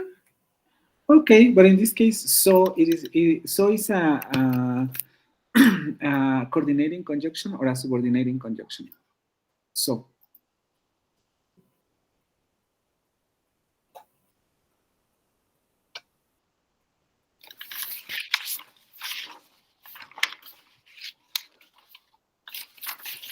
it's a subordinating conjunction or a coordinating conjunction?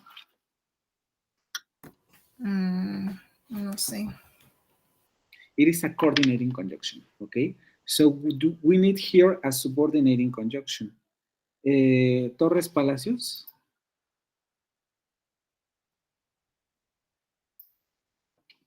Here. Okay. Torres Palacios. 12. My father never answered his phone.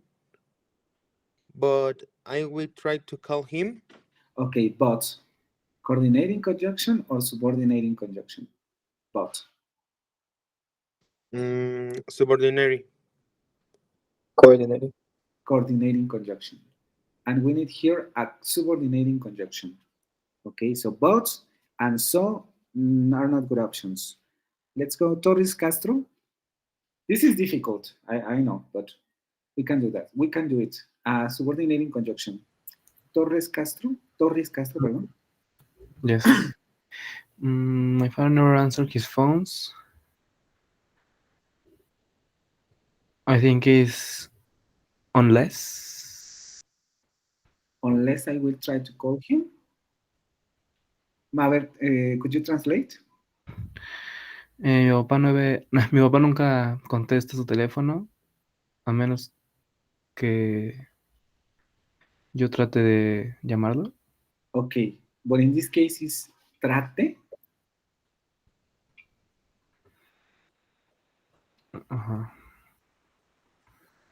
And it's correct. Semantically, it is correct. I mean, mi papá nunca contesta su teléfono a menos que yo trate de llamarlo. ¿Te suena lógico? No. What would be a better option in this case for number 12? Tal vez sonaría mejor si la oración fuera mi papá nunca me llama o algo así, a menos que yo trate de llamarlo, ¿no? Pero never answers his phone.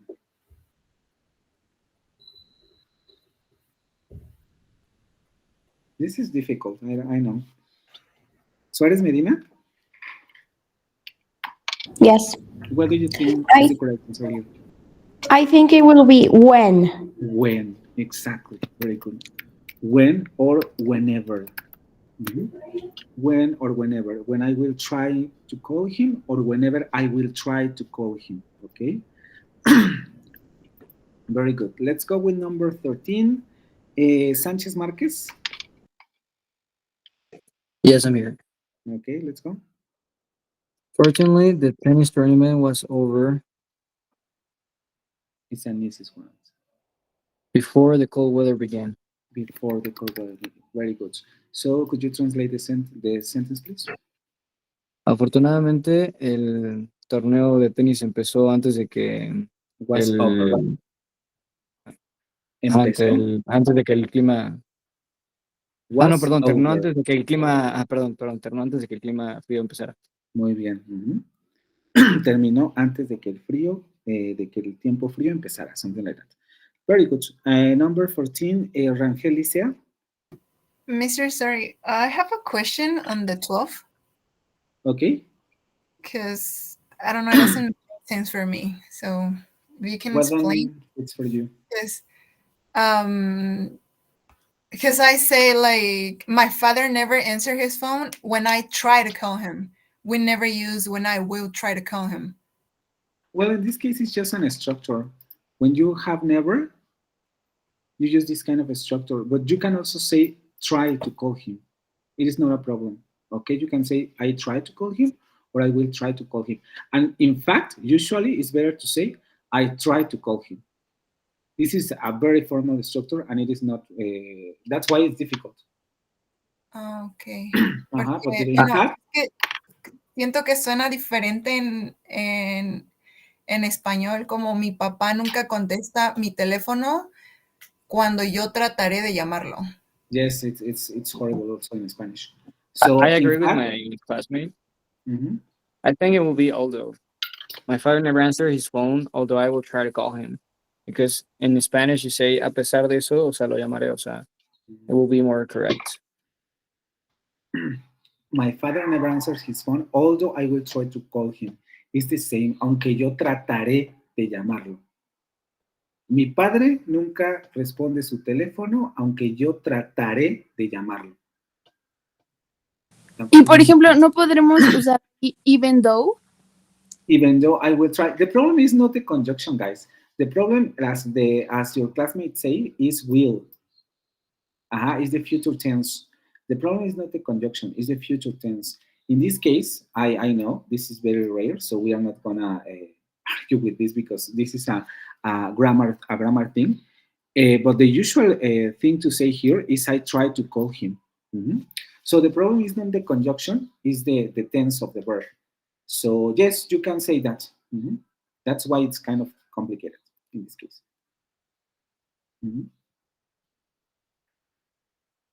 My father never answers his phone when I try to call him. That's a better explanation of this. The problem here is the auxiliary. Where were we? Rangel y Sea.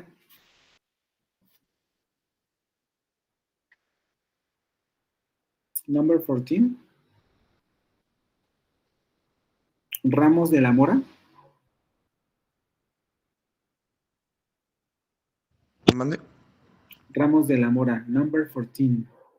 Number 14. It'll be... Ojo, be very careful. What does may have means? May, it's something like maybe, but... It's a modal, and you can translate it like what? Sorry. Like... You may. I don't really remember. You may. ¿Cómo traducimos you may? You may is for what kind of things? May. May. Puede. Puede. But in this case is you, tú. You may. Have that puppy. You may have.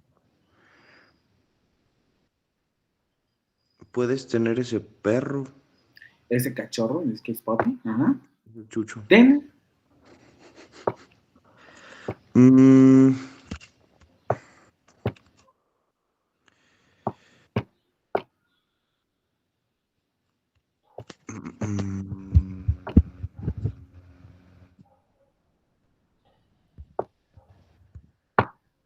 It'll be... Okay, Maximiliano, your time is over. Yes. Montelongo.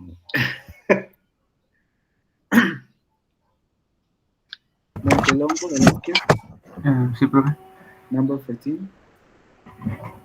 15. Esa no la supe contestar. You may have that puppy. Meritzel Alvarado.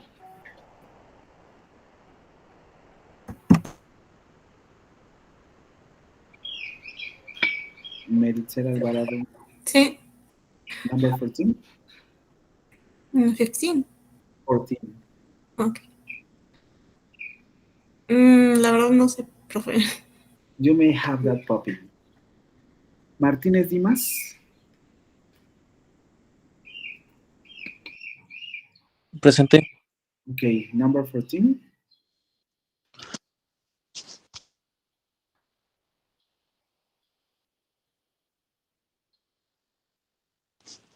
¿Verdad?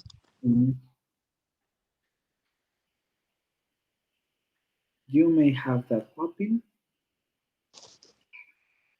En español, chicos. Tú puedes tener ese cachorro. ¿Qué decimos después? If you promise to take care of it. If you promise. Y la puedes cuidar. Exactly. If you promise to take care of it. Very good. 14. Let's go with the next one. Martínez Ávila, Josué. Number 15. Martínez Ávila. Maldonado Monteverde.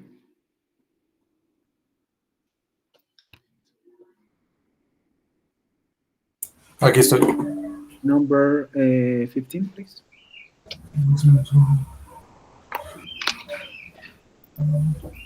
Sería Jason is older than she. Than she is. Very good. Could you translate the sentence, please? Sí, Jason es mayor que ella por 2 semanas. Muy bien, very good. Let's go with 16 en Malagón Ortiz.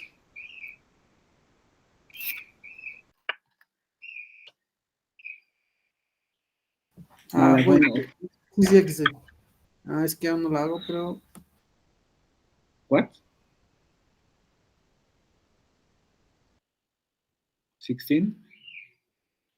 Luna Becerril.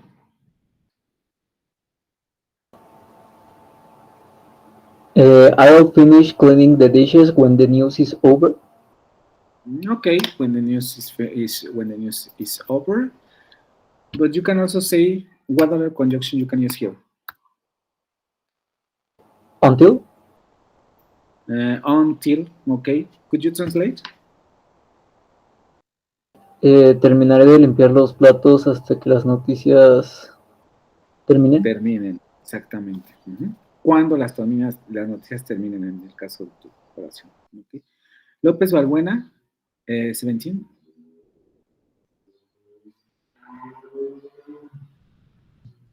My dad was supportive of my academic choice.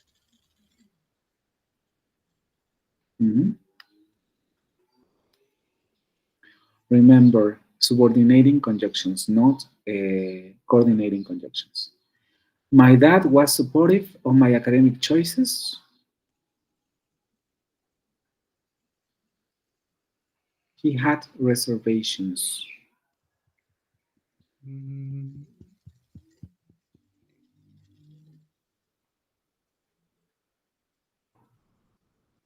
No sé, maestro. You could try. Okay. Jacinto Martínez. Ibarra García. Yes. I think is... Well, you want the translation? First of all, the conjunction. I think is although. Muy bien. Although. Then the translation. Yes, my dad was mi papá me apoya en mis decisiones. ¿Me apoya? O Was supportive. Supportive, I think, es como apoyo, ¿no? ¿O no? Okay, but be very careful. Was supportive. ¿Me apoyaba? ¿Me apoyaba? ¿O no? Me apoyó. Me apoyó, ok, ajá. Me apoyaba con mis decisiones académicas. Al es a pesar de, ¿no? A pesar de que él tenía... Reservations. En español, ¿cómo decimos esto? Aunque él tenía... Sé que se refiere, bueno, yo pienso que se refiere como que tenía otras ideas. Okay. Y en español casi utilizamos la misma palabra. ¿Cómo lo decimos en español? Aunque él tenía...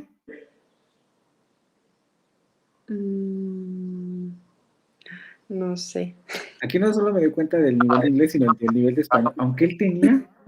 ¿Qué tenía? En español, ¿cómo decimos esto?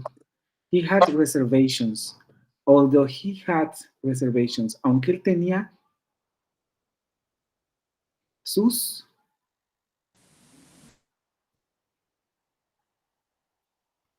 Casi la misma palabra, Fernanda. ¿Cómo lo diríamos?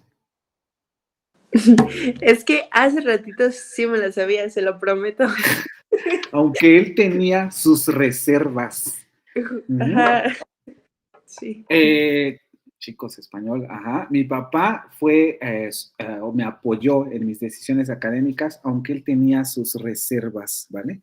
Hernández Zúñiga, 18. The federal government will raise taxes.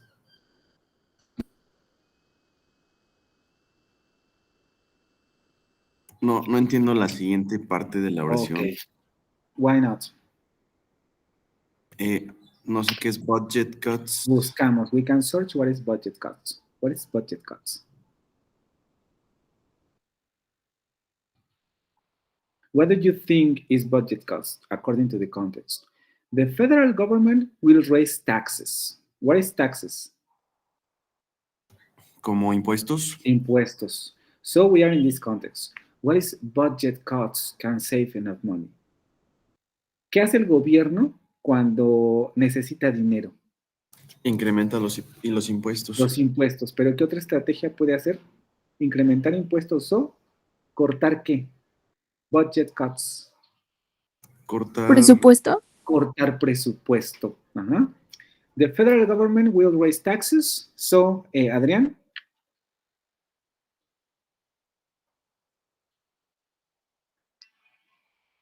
The federal government will raise taxes so budget cuts can save enough money. And raise taxes are the same as budget cuts.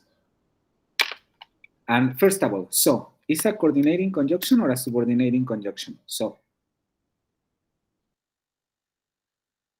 Adrián. Según yo es coordination. So, in this case, it's not correct because we are searching for a subordinating conjunction.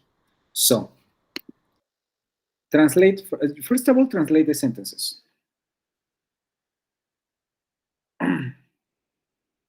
Ok, el gobierno federal incrementará los impuestos. Budget cuts. Es que no sé cómo quedaría esa parte. Budget cuts can save. Ajá. Pueden ahorrar dinero. Bueno, suficiente dinero. Si los cortes de presupuesto, esta sería la traducción de la siguiente oración. Los cortes en el presupuesto pueden ahorrar suficiente dinero o pueden guardar suficiente dinero. El gobierno federal incrementará los impuestos. Los cortes en el presupuesto pueden guardar dinero.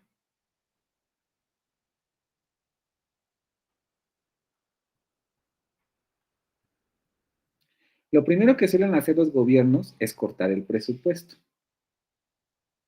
Si cortar el presupuesto no funciona, entonces se incrementan los impuestos. ¿Qué conjunción le queda aquí? Sería una opositiva porque está dando una razón y en caso de no funcionar da otra razón. A ver, entonces, ¿cuál sería? Sería but. But. This is a coordinating conjunction or a subordinating conjunction? No lo recuerdo. A coordinating conjunction. We need a subordinating conjunction. Subordinating conjunctions. You have them here.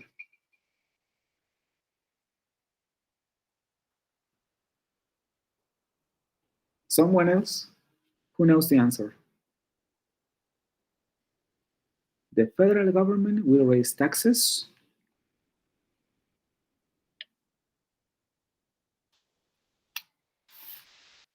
For 2 participations, no one?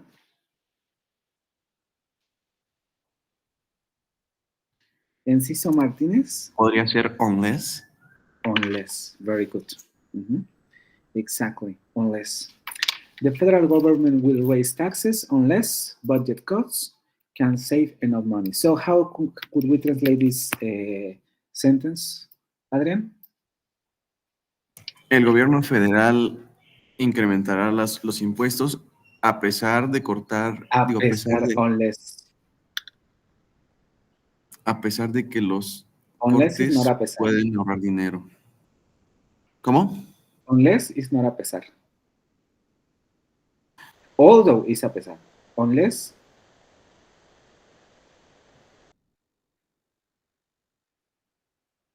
What is unless? A menos que. A menos que los cortes en el presupuesto puedan salvar el suficiente dinero. Ajá. Es decir, si los cortes en el presupuesto no pueden salvar el dinero suficiente, entonces el gobierno va a subir los impuestos. Very good. Let's go with 18.9. Combine each pair of sentence into one sentence using until. We only have to use until, and we have here the example. He can use his computer. He hasn't bought a computer monitor yet. He can use his computer until he buys a computer monitor. So let's go with the first one. Enciso Martínez. Sí. The first one. Number one. First of all, you can read the sentences and then you can create the sentence with until. Okay, they can't leave. They have to feed the cat first. Okay. What would be the sentence with until?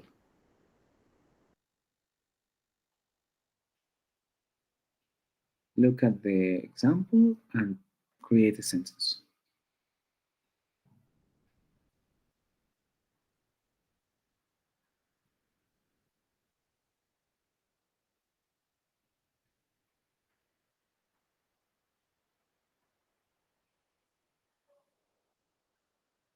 ¿No? No, teacher. A ver, vamos a ver si alguien más. Arriola Montero. Yes. A ver. They can leave, they have to feed the cat first. Recuerden, lo voy a decir en español. Until, hasta que. Una relación de, primero tiene que pasar esto, perdón, no va a pasar aquello hasta que no pase esto. Entonces, they can leave. They have to feed the cats first. ¿Qué tiene que pasar primero? Pues es they can leave until they feed the cat. Exactly. They can leave until they feed the cats. Very good. Let's go with the number 2. Aguilar Baltasar.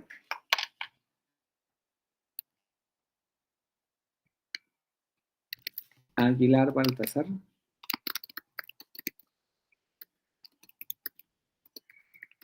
No. A ver, espera.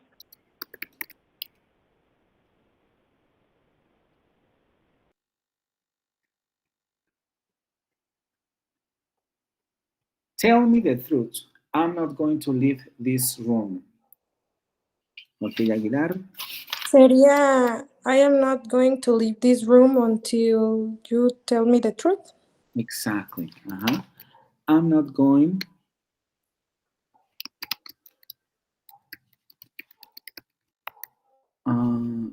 to leave this room until you tell me the truth. Very good. Let's go with number 3. Villegas Pineda. He can pay his parking ticket. He hasn't received his paycheck. He can pay his parking ticket. He hasn't received his paycheck until he pay his parking ticket. Okay, let's try to do this. Could you please say it again? Ya me perdí. ¿Me la puedes decir otra vez? He hasn't received his paycheck until he pay his parking ticket. Creo que lo dije al revés.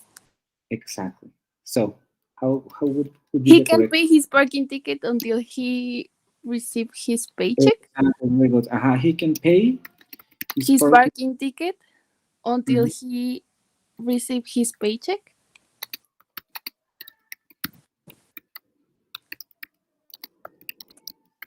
Very good. Exactamente. Could you translate the sentence? Él no puede pagar su ticket de estacionamiento hasta que él reciba su pago. Exactly. Very good. His paycheck. Very good. Let's go with the number 4. Villegas Pérez Ángel. Venegas Hernández Miguel Ángel.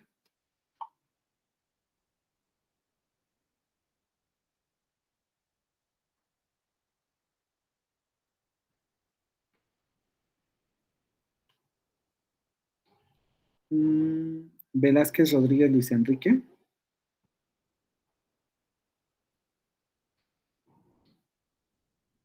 Trejo, Garduño, Karen, Stephanie.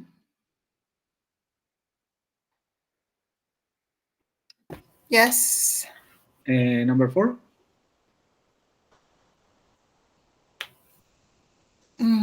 Esa no la sé. I don't know that one. Could you No la try? hice esa.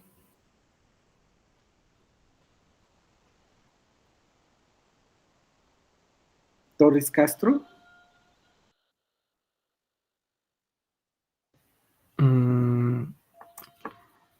I think it has been a boring conversation until Steve. No. Yes. Until Steve arrived. It had been a boring conversation until what? Steve arrived. Arrived. In present or in past? Arrived. In present. Why in present? Oh, no, in past. In past. How could you translate this sentence?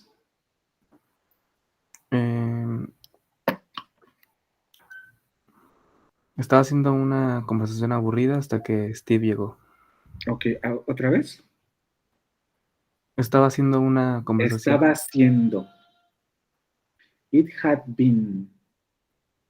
¿Cómo traducimos eso en español? Estaba haciendo is past continuous. It would like it was being. But in this case, it said it had been. Had been.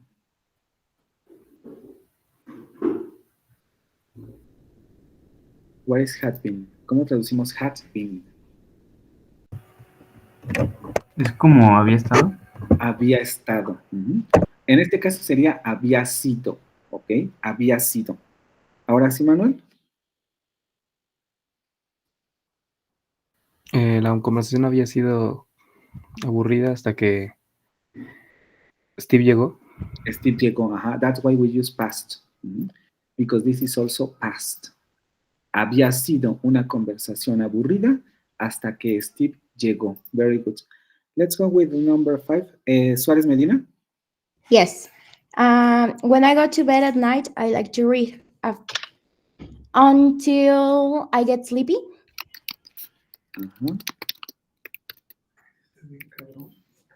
Until I get sleepy. I like to read when I go to bed.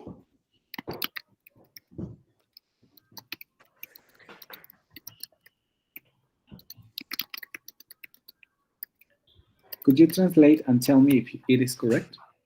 Sí, hasta que me da sueño, me gusta leer cuando voy cuando me voy a la cama. When I go to bed. Let me check because I guess not. Until I get sleepy, I like to read when I go to bed. I like to read when I go to bed until it could be also. Or it could be like. No, it could be like I write another sentence. That's why I get confused. But you can say that. Until I get sleepy, I like to read when I go to bed. Very good. Or it could also be when I get to bed, I go to bed, I like to read until I get sleepy. Very good, exactly. You can also say until I go to bed at night, I like to read, for example. Okay. Until I go to bed at night, I like to read. Okay, that's also possible. Yes, but that's okay. Very, very good. Questions about these subordinating conjunctions, guys? We finally finish this subject. We're not going to return to subordinating and coordinating conjunctions, but it's a very important topic. So, do you have any question with this? No? Let's go for the break again. Then we return, and we're gonna continue with the song. I don't want you to boring. I don't want to get you stressed with more grammar and that kind of stuff. So we're gonna work with the song and with the conversation we have pending then. Okay, so let's go for the break and then return at 1 p.m. Thank you.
Teacher.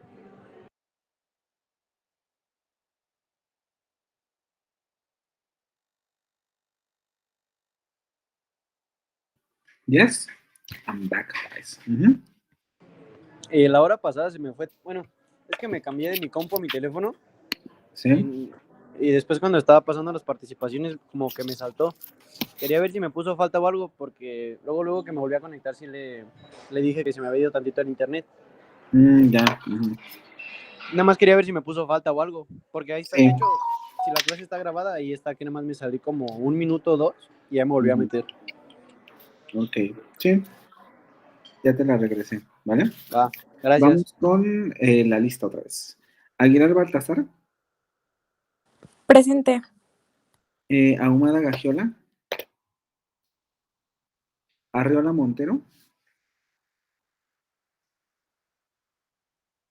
Presente, aquí estoy. Cañedo Álvarez. Díaz Manríquez. Presente. Enciso Martínez. Presente. Hernández Zúñiga. Presente, profe. Ibarra García. Presente. Jacinto Martínez. Jacinto Martínez, ¿no? López Balbuena André Israel. Presente. Luna Becerril. Presente. Malagón Ortiz. Presente. Maldonado Monteverde. Presente. Martínez Ávila. Present. Martínez Profe. Dimas. ¿Quién me habla? Alan Maldonado. Alan Maldonado. Yes, you have the assistance. Va, gracias. Martínez Dimas.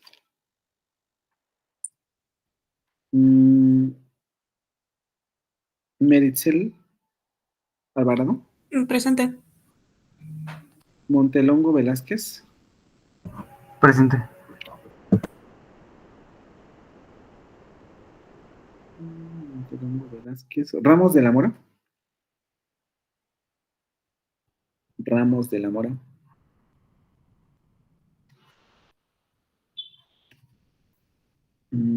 Rangel Licea.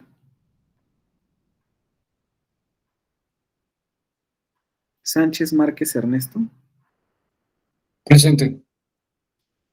Silis Escobedo. Here. Suárez Medina. Here. Torres Castro. Here. Torres Palacios. Present. Trejo Garduño. Presente. Urbina Betancourt. Velázquez Rodríguez. Venegas Hernández. Presente. Villegas Pérez. Y Villegas Pineda. Presente. Ok. Solamente para comentarles, chicos, sí sean muy cuidadosos con las faltas, ¿vale? Ya saqué las inasistencias para las que se van a considerar para este parcial, que fue el de la semana pasada, y hay unos que ya van por 10 inasistencias. Entonces, tengan mucho cuidado porque recuerden que lo máximo solamente son 12. A partir de las 12 inasistencias, por lo que nos comentaron ayer en lo de las evaluaciones, el sistema detecta las 12 inasistencias e inmediatamente nos va a impedir asignar calificaciones en los siguientes parciales. Entonces, solo para recordarles las reglas que habíamos puesto en el principio.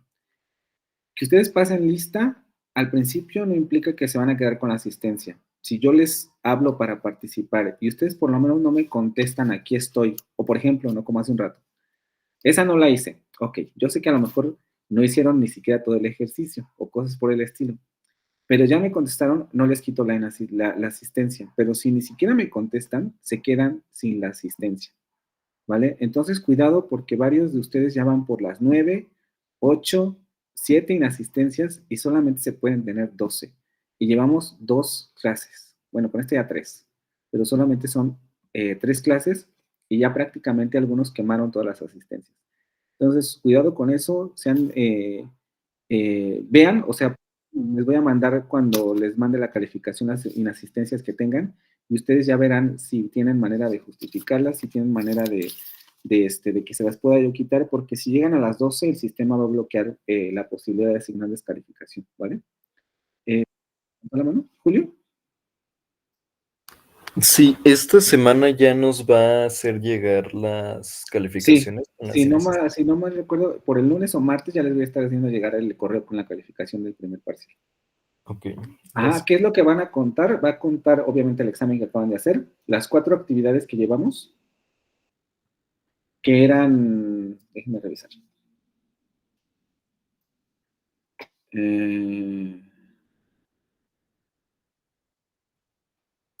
Conjunctions, el ejercicio 1 y 2, question tags y subordinating conjunctions. Esas 4 actividades que tenían programadas para el día de ayer. Las 2 primeras ya están calificadas, me falta calificar las otras 2, pero eso ya está. También ya está lo de las participaciones, van a contar hasta la semana anterior. Esta semana, las participaciones de esta semana van a contar para el siguiente parcial. Entonces, entre el lunes y el martes ya les voy a estar mandando su primera calificación con las inasistencias también. Entonces tengan cuidado con esa parte porque si van acumulando más, después ya no voy a poder asignarles calificación, ¿ok? Bueno, dicho esto, ahora sí vamos con el asunto del conversation. We had this exercise, or we had agreed that we are gonna practice, not exactly conversation, but something like that with this book. And we're gonna start with this first conversation, which is meeting at a party. The homework was to read all this chapter and also to practice this conversation with a partner. So I hope that you have chosen a partner to read the conversation so we can practice this little conversation. Let's go with volunteer participation. So who wants to participate with this text? Remember, in this case, in Conversation Club, we have 5 participation for each time you participate in this hour. Okay. Okay, let's go. Daniela. Yes. Have you chosen a partner? Oh, I was not here last class. I don't know if you remember, I had to miss it because I had an appointment, a medical appointment. Yes. Actually, I wrote you yesterday, so I didn't know I had to choose on a. Well, we talked about this the first class, so I don't know if you remember, but it's okay. Okay, who wants to read this conversation with Daniela? We have Daniela. Okay, Fernanda, let's go. Daniela, you're gonna be thoughts, and Fernanda, you're gonna be math, please. Should I start? Yes, please. Okay, it says, "Hi, you must be John's cousin, Matt, right? From San Diego." Correct. I just got in last night. I'm Todd, John's roommate from Tech. Glad to meet you. I can assure you that I'm not anything like what John has told you. I'm happy to meet you. To meet you too. And yes, I have heard about you. Football player and party animal extraordinary.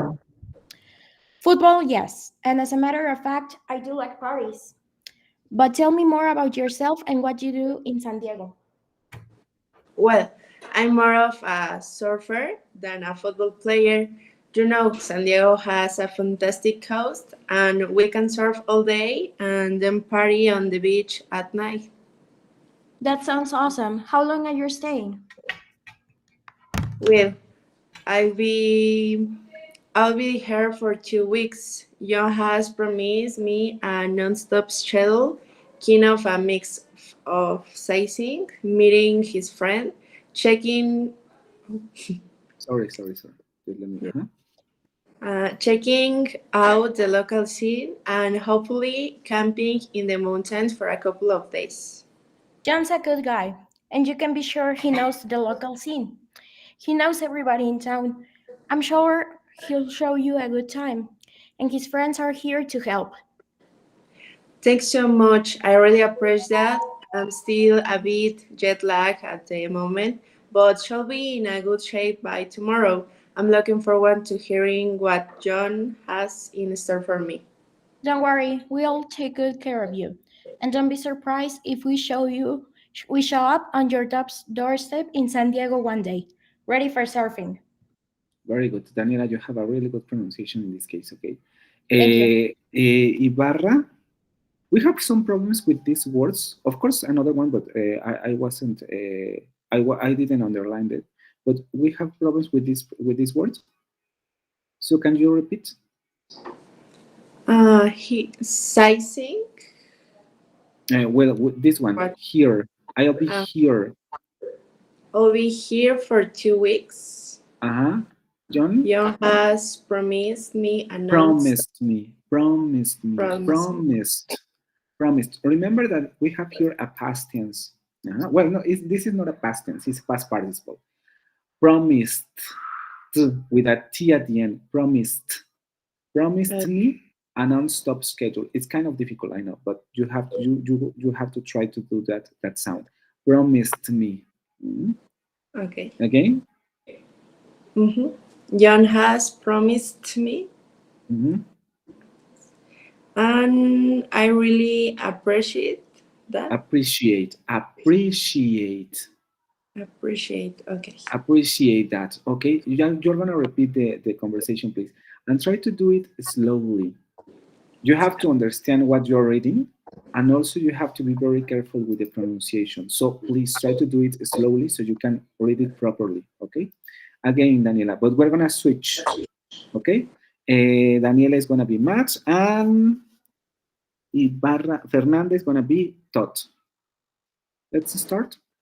Okay. Hi, you must be John's cousin Matt, right? From San Diego? Correct. I just got in last night. I'm Todd, John's roommate from Tech. Glad to meet you. I can assure you that I'm not anything like what John has told you. I'm happy to meet you too. And yes, I have heard about you. Football player and a party animal extraordinaire. Football, yes, and as a matter of fact, I do like Paris. But tell me more about yourself and what you do in San Diego. Well, I'm more of a surfer than a football player. You know, San Diego has a fantastic coast, and we can all surf all day and then party on the beach all night. That sounds awesome. How long are you staying?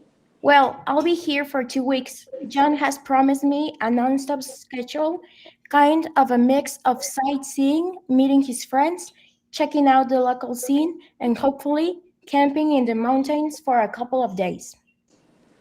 John's a good guy, and you can be sure he knows the local scenes. He knows everybody in town. I'm sure he'll show you. He knows everybody in town. I'm sure he'll show you a good time, and his friends are here to help. Thanks so much. I really appreciate that. I'm still a bit jet lagged at the moment, but should be in a good shape by tomorrow. I'm looking forward to hearing what John has in store for me. Don't worry, I'll take good care of you, and don't be surprised if we show up on your doorstep in San Diego one day, ready for surfing. Very good, guys. Very, very good. Okay. Let's go with another couple. Who wants to participate in this case? Okay, let's go with Julio Arriola. And who else? Do you have a partner?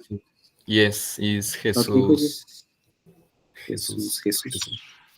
¿Martínez? Creo que se apellida. Ay, no sé. Espere. O sea, él ya sabe quién es, pero Jesús Fernando. Sí, sí. Fernando, Malagón. Ajá. Malagón. Yo tengo. Okay, Malagón. Okay. Let's go. Julio, you're gonna be Todd, and Jesus, you're gonna be Matt. Okay. Yeah. Start, please. Okay. Hi, you must be John's cousin, Matt, right? From San Diego. Correct. I just got on last night. I'm Todd, John's roommate from Tech. Glad to meet you. I can assure you that I'm not anything like Well, what John has told you. I'm happy to meet you too. And yes, I have heard about you. Football player and party animal extraordinary. Football, yes. And as a matter of fact, I do like parties. But tell me more about yourself. And what do you do in San Diego? And what? And what you do in San Diego? Okay. Well, I'm more of a surfer than a football player. You know, San Diego has a fantastic coast, and we can surf all day and then party on the beach at night. Ay, espera, me perdí. Yeah. That sounds awesome. How long are you staying? Well, I'll be here for 2 weeks. John has promised me a non-stop scandal, kind of mix of sightseeing, meeting his friends, checking out the local scene, and hopefully camping on in the mountains of a couple days. For a couple days. John's a good guy, and you can be sure he knows the local scene. He knows everybody in town. I'm sure he'll show you a good time. And his friends are here to help. Uh, Thanks so much. I really appreciate that. I'm still a bit jet lagged at the moment, but should be in a good shape by tomorrow. I'm looking forward to hearing what John has in store for me. Don't worry, we'll all take care of you. And don't be surprised if we show up on your doorstep in San Diego one day, ready for surfing. Okay, sorry. We have problems with these words extraordinaire. In this case, the accent is at the end of the word, okay? It's here. Extraordinaire. Extraordinaire.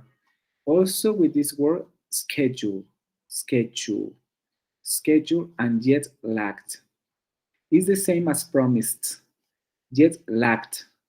At the end, we have a T, a sound of a T, so you have to try to pronounce it, yet lacked, okay? Let's go again, but we're gonna switch. We're gonna switch in the conversation. So Jesus is gonna be Todd, and Alejandro is gonna be Matt, please. Okay. Hi, you must be John's cousin, Matt, right? From San Diego. Correct. I just got in last night. I'm Todd, John's roommate from Tech. Glad to meet you. Can I assure you that I'm not anything like what John's has told you? I'm happy to meet you too. And yes, I have heard about you. Football player and party animal extraordinary. Extraordinaire. Extraordinaire. Extraordinaire. Extraordinaire. Mhm. Football, yes. And as a matter of fact, I do like parties, but tell me more about yourself and what you do in San Diego. Well, I'm more of a surfer than a football player. You know, San Diego has a fantastic coast, and we can surf all day and then party on the beach at night. That sounds awesome. How long are you staying? Well, I'll be here for 2 weeks. John has promised me a non-stop schedule, kind of a mix of sightseeing, meeting his friends, checking out the local scene, and hopefully camping on the mountains for a couple of days. John's a good guy, and you can be sure he knows the local scene. He knows everybody in town. I'm sure he'll show you a good time. And his friends are here to help. Thanks so much. I really appreciate that. I'm still a bit jet lagged at the moment, but should be in good shape by tomorrow. I'm looking forward to hearing what John has in store for me. Don't worry, well, I'll take care of you. And don't be surprised if we show up on your doorstep in San Diego one day ready for surfing. Okay, let's go for the last two persons, the last couple. Who wants Y to? profe, una cosa, otra vez me tengo que retirar tantito más temprano. Yes, don't worry. Entonces le quería avisar. Mm. Ok, gracias. Miguel? ¿Puedo pasar? Yes. Do you have a partner or do you want a partner? No, I don't have a partner. Okay, who wants to be the partner? Silis, let's go, Silis. So, Luna, ¿verdad? Luna, you're gonna be Matt. Tots, sorry, Tots. And Silis, you're gonna be Matt. Start, please. Yeah, hi. You must be John's cousin Matt, right? From San Diego? Correct. I just got in last night. I'm Todd, John's roommate from Tech. Glad to meet you.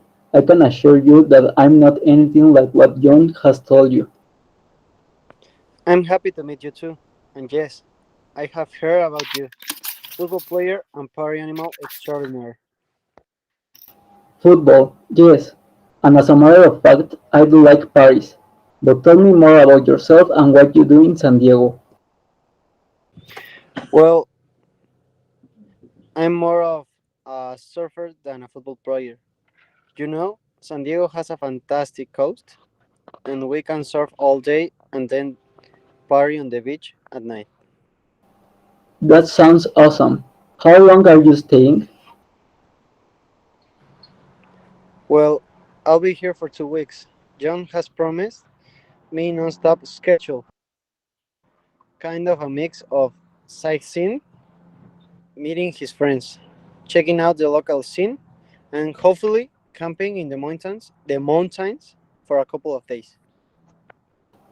John's a good guy, and you can be sure he knows the local scene. He knows everybody in town. I'm sure he'll show you a good time, and his friends are here to help. Thank you so much. I really appreciate that. I'm still a bit jet lagged at the moment, but you should be in good shape You? by tomorrow. But you? But but you Where is the you? sorry. But should be in a good shape by tomorrow. Sorry. I'm looking forward to hearing what John has in store for me. Don't worry, we'll we'll all take good care of you, and don't be surprised if we show up on your doorstep in San Diego one day, really really for surfing. Okay, very good. Let's switch roles. So Todd was is gonna be Torres, and Matt is gonna be Luna. No? Okay, start please. Hi, you must be John's cousin, Matt, right? From San Diego? Correct. I just got in last night. I'm Todd, John's roommate from Tech. Glad to meet you. I can assure that I'm not anything like what John was told you. What John Has told you. has told you. I'm happy to meet you too. And yes, I have heard about you. Football player and party animal extraordinaire. Football, yes. And as a matter of fact, I do like parties. But tell me more about yourself and what you do in San Diego. Well, I'm more a surfer than a football player. You know, San Diego has a fantastic coast, and we can surf all day and then party on the beach at night. That sounds awesome. How long are you staying? Well, I'll be here for 2 weeks. John has promised me a non-stop schedule, kind of a mix of sightseeing, meeting his friends, checking out the local scene, and hopefully camping in the mountains for a couple of days. John's a good guy, and you can be sure he knows that local sense. He knows everybody in town. I'm sure he'll show you a good time, and his friends are here to And help. his friends? Are here to help. Thanks so much. I really appreciate that. I'm still a bit jet lagged at the moment, but should be in good shape by tomorrow. I'm looking forward to hearing what John has in store for me. Don't worry, we'll take care of you. And don't be surprised if we show you up your doorstep. Show up on your doorstep. Show up on your Show doorstep. up on your doorstep. In San Diego one day, ready for surfing. Okay, very good, guys. Let's go for some questions for whoever wants to answer them. What is the conversation about? What are the topics that they touch in the conversation? I mean, of course, it's a presentation. We can say that a conversation. But what kind of topics they are talking about?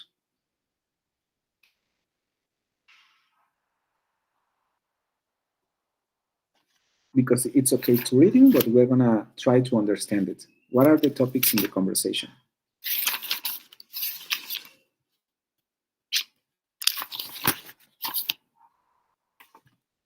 The main topics in the conversation. I mean, they are not talking about everything. They are just talking about some specific topics in the conversation. Daniela? Yes, I think Matt is telling that it's like arriving from a trip, and Todd is like welcoming him. Mm-hmm.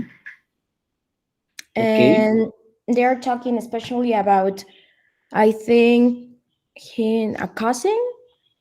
Okay. Mm-hmm. Then I don't know if it's, I don't remember if it's Matt's cousin, Mm-hmm. but he's saying that they have like activities for vacation or something like that. Okay, activities. What kind of activities? We can locate two principal or two main topics, which are the first one that they talk about are activities. What kind of activities they talk about first?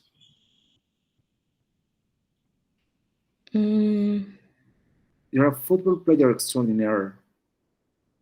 And a surfer? More than a surfer, than a football player. What are they? What are they?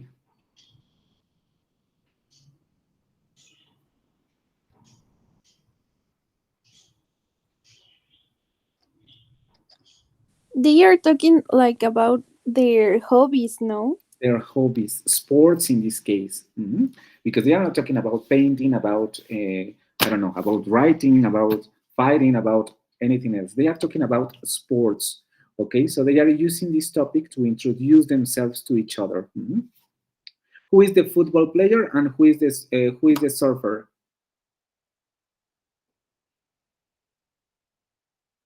Who likes the football? Todd. Todd. And who likes surf? Matt. Matt. And the second topic in the conversation is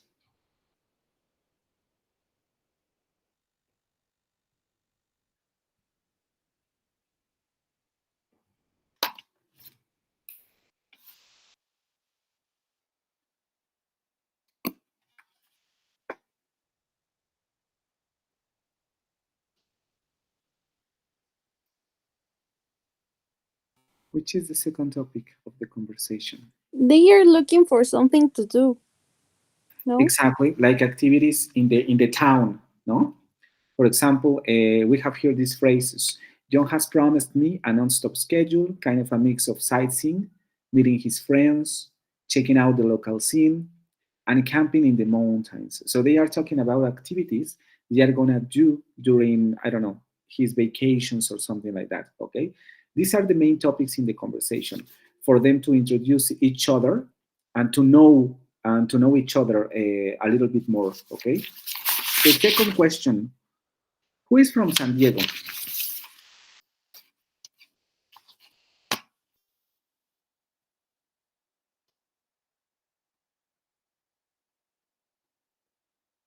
Matt. Matt is from San Diego. Very good. The next question. Does Matt like football? He prefers surf. He prefers surf. Exactly. Very good. He prefers surf. And what did John promise to Matt? To visit him to surf? What did John promise to Matt? Remember, in the conversation, we have The Todd schedule, and Matt. right? Exactly. What The else? non-stop schedule, like full of activities. Like full of activities, non-stop schedule. What else? Be more precisely. Be more precise, sorry. It says meeting his friends, checking out the local scene, and camping in the mountains. Exactly. Look the local scene. Very, very good. Then we're going to do with some questions about the vocabulary, but I think, or I believe that you have already read all the information in this chapter. So we have here new vocabulary. What does, or who wants to explain me what is what is the phrase?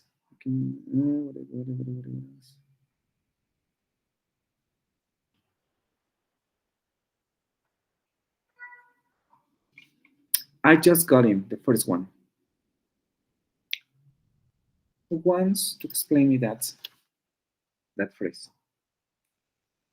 What does it mean? When you can use this phrase, Daniela? I think it could mean like he just arrived, like to a place, like in there saying like he arrived from his trip, for example. Okay. Could you create a sentence with this phrase?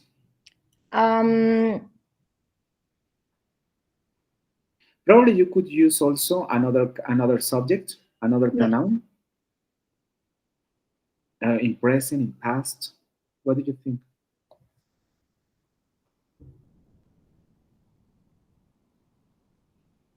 Last month I got in to university, for example.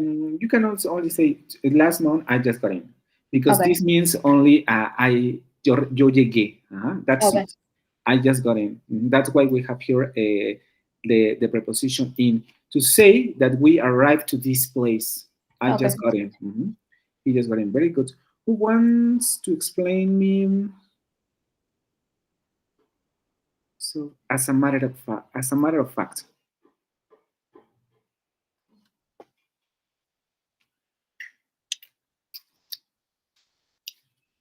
Someone else? Okay, let's go by the list. Aguilar Baltasar. It could be like an extra fact. As a what? Like extra information. Football, yes, and as a matter of fact, I do like Paris. What do you think as a matter of fact means?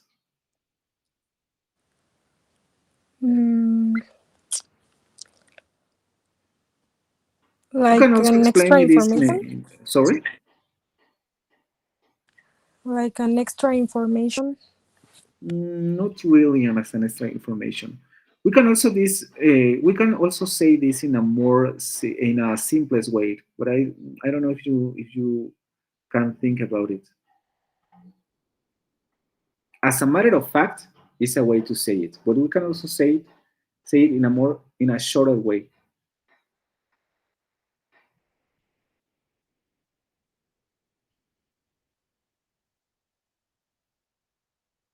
Which would be a good synonym for this phrase? Como una verdad a medias. Bueno, no sé si lo veo así. En español sería algo así como de hecho. And in English, we can also use a phrase like in fact.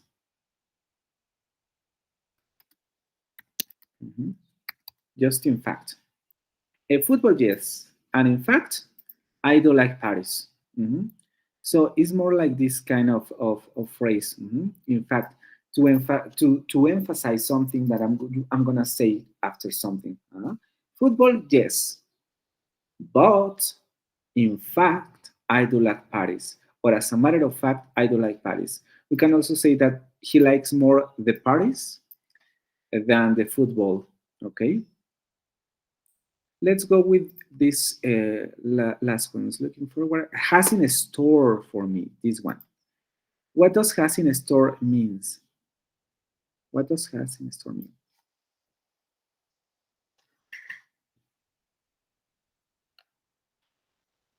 Como tiene inventariado o tiene. Okay. But could you explain this in English? Like he got it in backyard, or how do you say almacén? How do you say almacén? Almacén? I don't remember. I don't know. But it's not like almacén.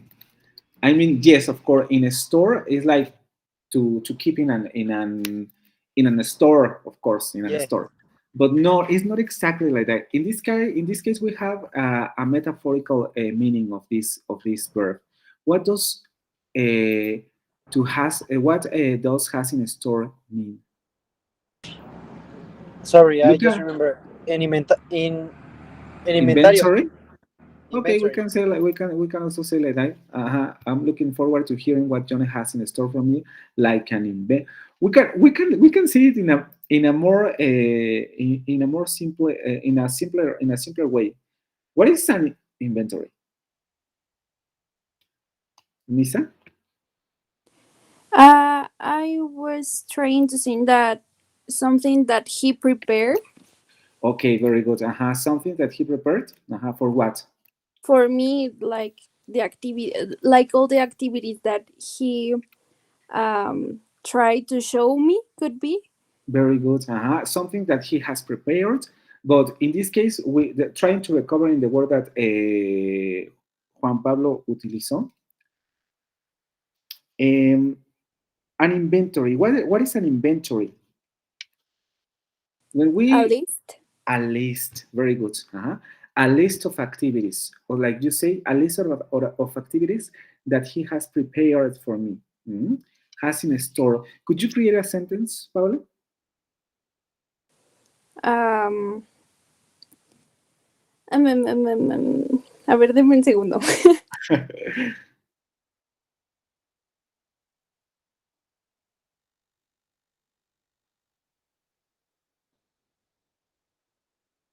Ay, no se me ocurre nada. Someone else has in a store.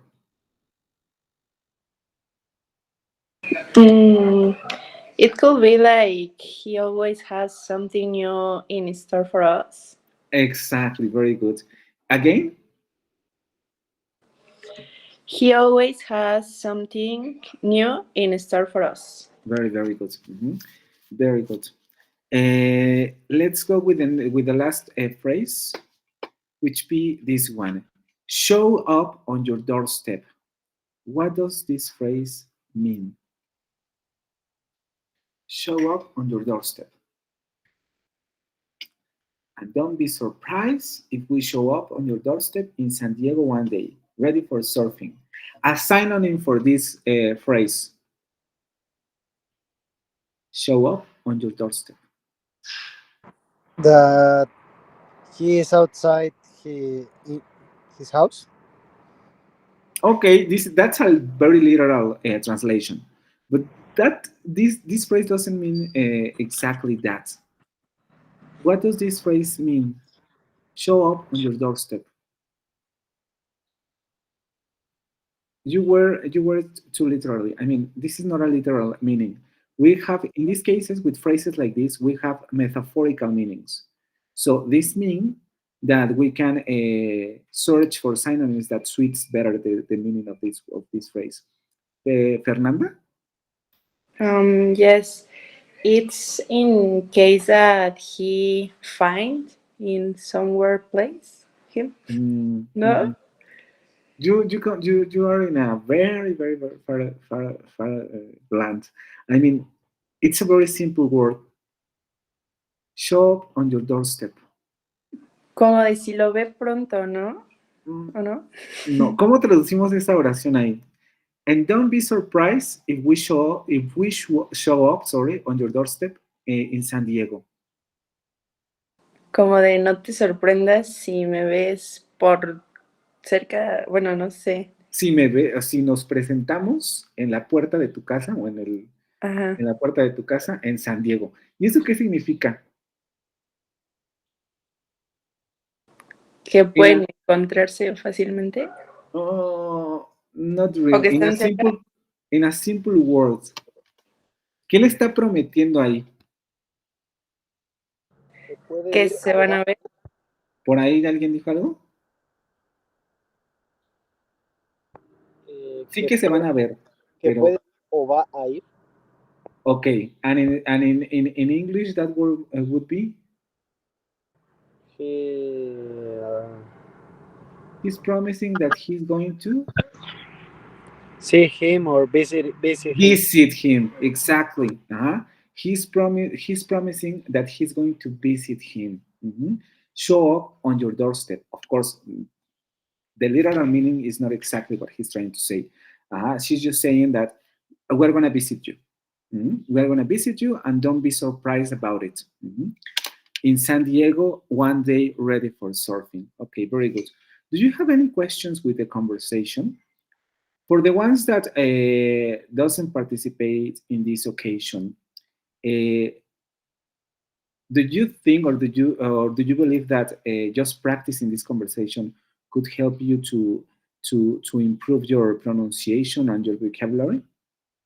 I mean, of course, you have to read it consciously, but I don't know if you think this exercise helped you in that way.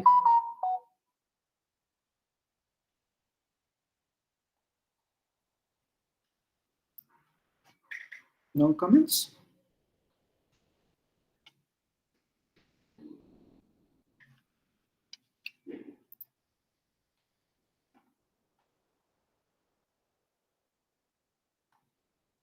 Okay, I would like to work with the song, but it's not we don't have time to do that. We're gonna do some exercise of this chapter. Let me just go there.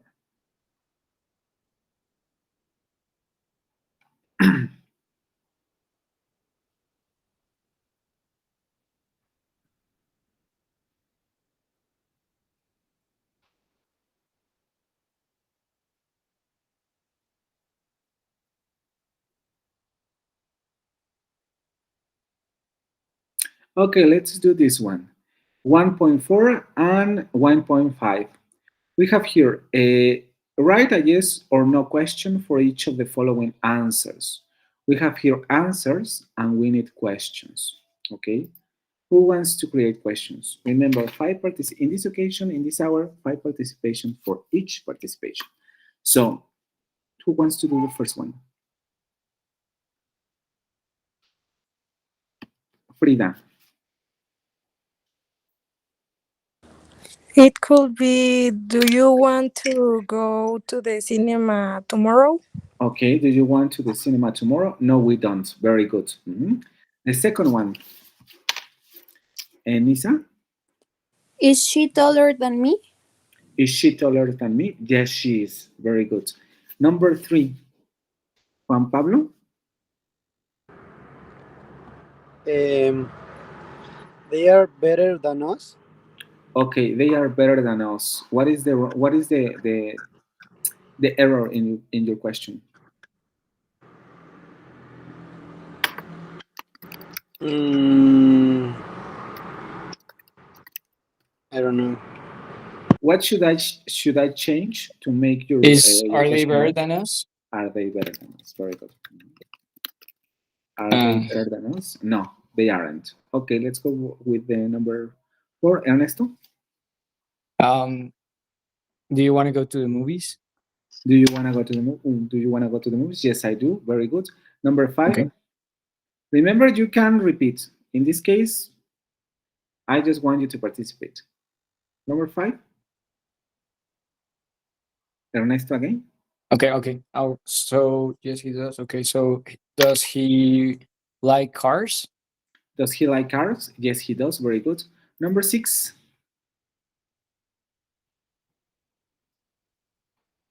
No one else? Ernesto again? Sure.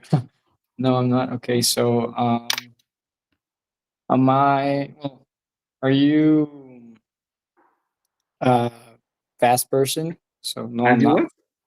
a fast person. A fast person? Okay. No, I'm not. Very, very Um, good. Let's go with this one. 1.5. We have to search for a synonym in this case. Okay.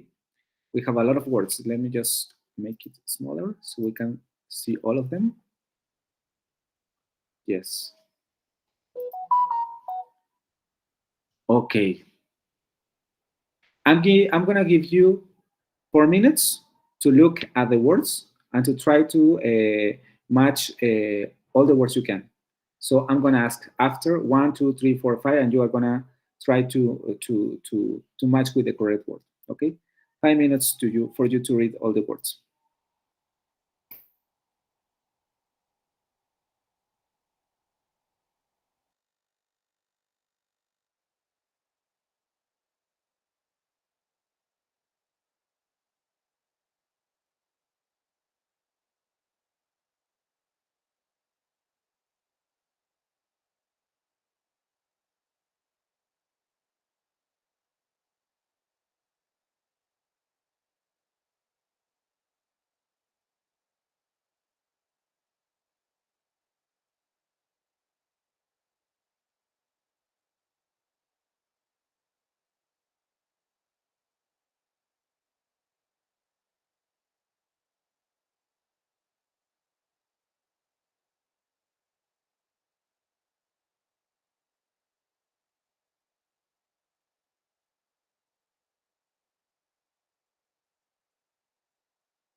Okay.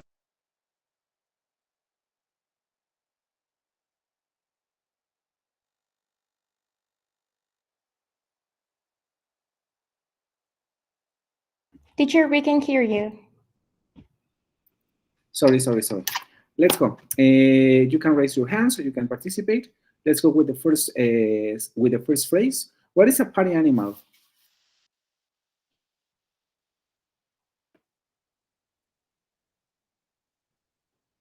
What is a party animal, guys? Someone who likes to have fun. Very good. Someone who likes to have fun. Barran. Let me just.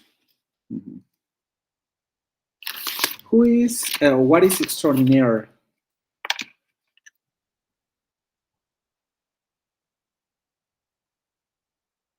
A party animal extraordinaire. What does that mean? Extraordinaire. An expert? An expert. Very good. An expert. What is awesome? Easy.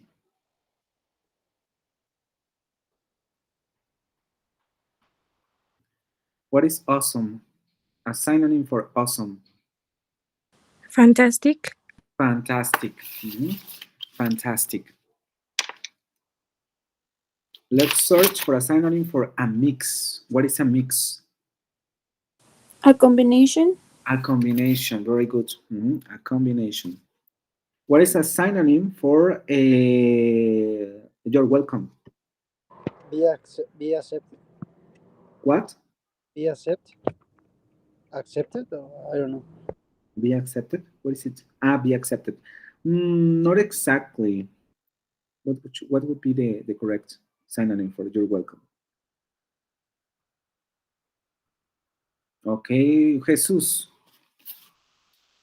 Is no problem. No problem, exactly. It could be no problem, or also we have also another kind of meaning. No problem. And Daniela? Glad to help you. Glad to help you. Exactly, very good. Suarez. You have a lot of participations, okay. Then go for a non-stop. What is non-stop? This is a difficult one because you have there a word that is not usual and it has the same meaning, but it's not very usual in the colloquial speech. What is a non-stop, or what is non-stop?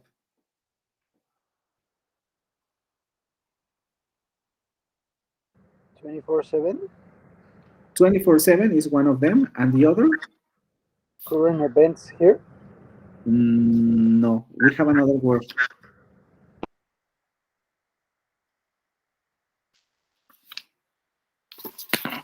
It's kind of difficult. 24/7 is okay, but we have another word. Round the clock. Round the clock. Very good. Round the clock means something like happening or done all day and all night, all the time, okay? A non-stop schedule, around the clock schedule. Let's go with hopefully. What is hopefully? A synonym for hopefully.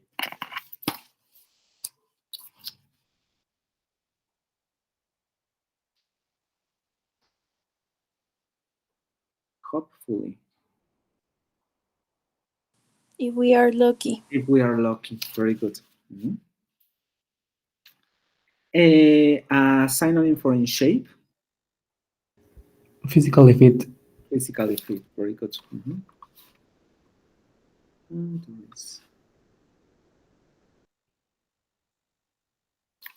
A synonym for a couple of. Very easy. Juan Pablo? Two.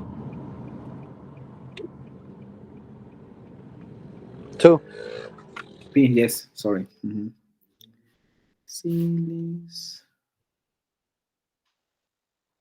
A synonym for a good guy.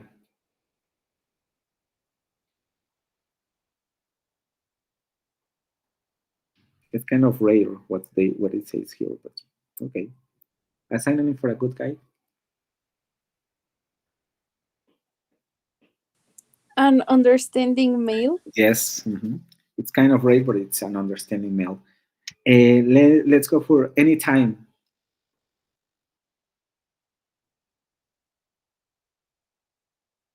Anytime.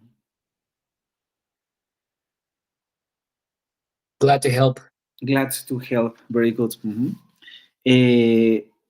Glad to help, and also it could mean glad to help and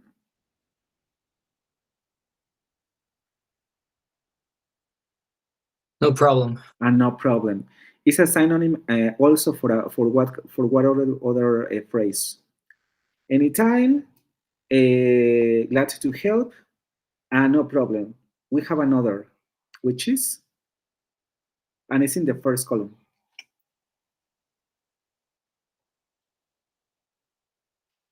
24/7.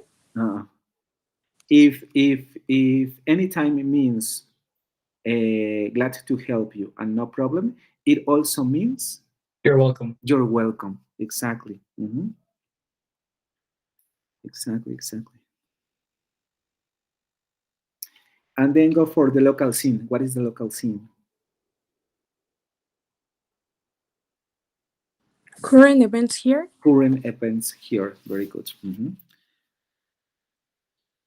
And what is then look forward to?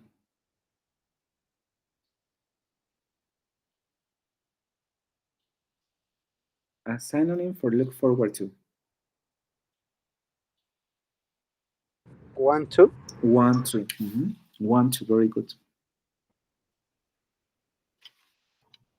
Having a store for 14.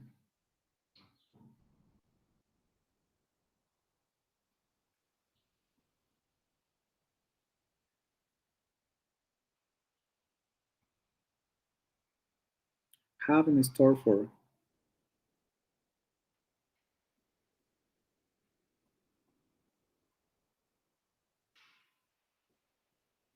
Torres? Have plans for someone? Have plans for someone. Very good. Show up.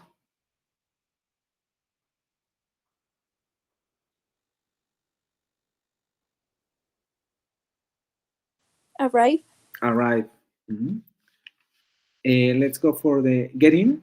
Got in. I got in last night. Arrived. Arrived. Very good.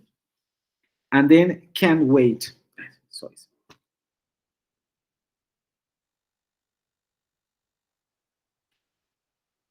I can't wait to see you. Want to? Want to. Very good. So we have here some words. We have here some exercises. We're going to try to do this dynamic. We're going to read the conversation. Then I'm going to make some questions for you to answer them. And of course, to make sure that you are understanding what you are reading, because it is okay to practice the pronunciation by reading, but it is also good for you to understand what you are reading. So we're going to do that. I will going to do some questions about the vocabulary would you have there to make sure that you have read all the information. And then we're going to do some exercise of this book so we can practice our English, right? Questions until here? No? Today I think it was better than last Friday. Last Friday I just got very tired. You don't have any questions? Okay, guys, if you don't have any question, just for you to remember that you have 3 activities for the next week. Let me see if I could. Yes, I think I'm gonna delay the yes, I'm gonna delay the dates for these activities because we haven't seen the stative and dynamic verbs. So don't worry about the activities. Okay, you're not gonna have to send the pictures for Thursday. ¿Sí, Fernanda? Perdón, profe, antes de que acabe, Becky le había comentado lo del correo, ya chequé y según yo sí se envió ese día, pero no sé si sí se lo envía a su correo o a otro lado. Pues yo entonces, creo porque aquí no tengo nada. O sea, Fernanda, ¿qué día lo mandaste? El 9 de febrero, como a las 11 de la mañana. Sí, es que no tengo nada. Profe, yo también ayer le mandé un correo. Ah, Fernanda. Ajá, aquí estás. Que fue de la sesión pasada, ¿no? Sí, que fue como a mitad de clase, yo creo. A ver, déjame checar. Fernanda, Estefanía y según yo sí lo tomé en cuenta, pero déjame ver. Ajá. De las segundas de las 2 horas del final, ¿no? Sí, bueno, fue el de conversation y la mitad de... Ajá. Ok, yes. Profe, yo también en el conversation la semana pasada le mandé el justificante de ayer se lo mandé. Ajá, sí, de ese sí me acuerdo porque también me habías avisado y ese sí lo tomé en cuenta. Perfecto, gracias. Sí, sí, ese también sí lo recuerdo. ¿Alguien más que tenga problemas con esta parte de los correos? Tengo por ahí uno que vamos a resolver ahorita al final de la sesión, pero los demás ya, ¿no?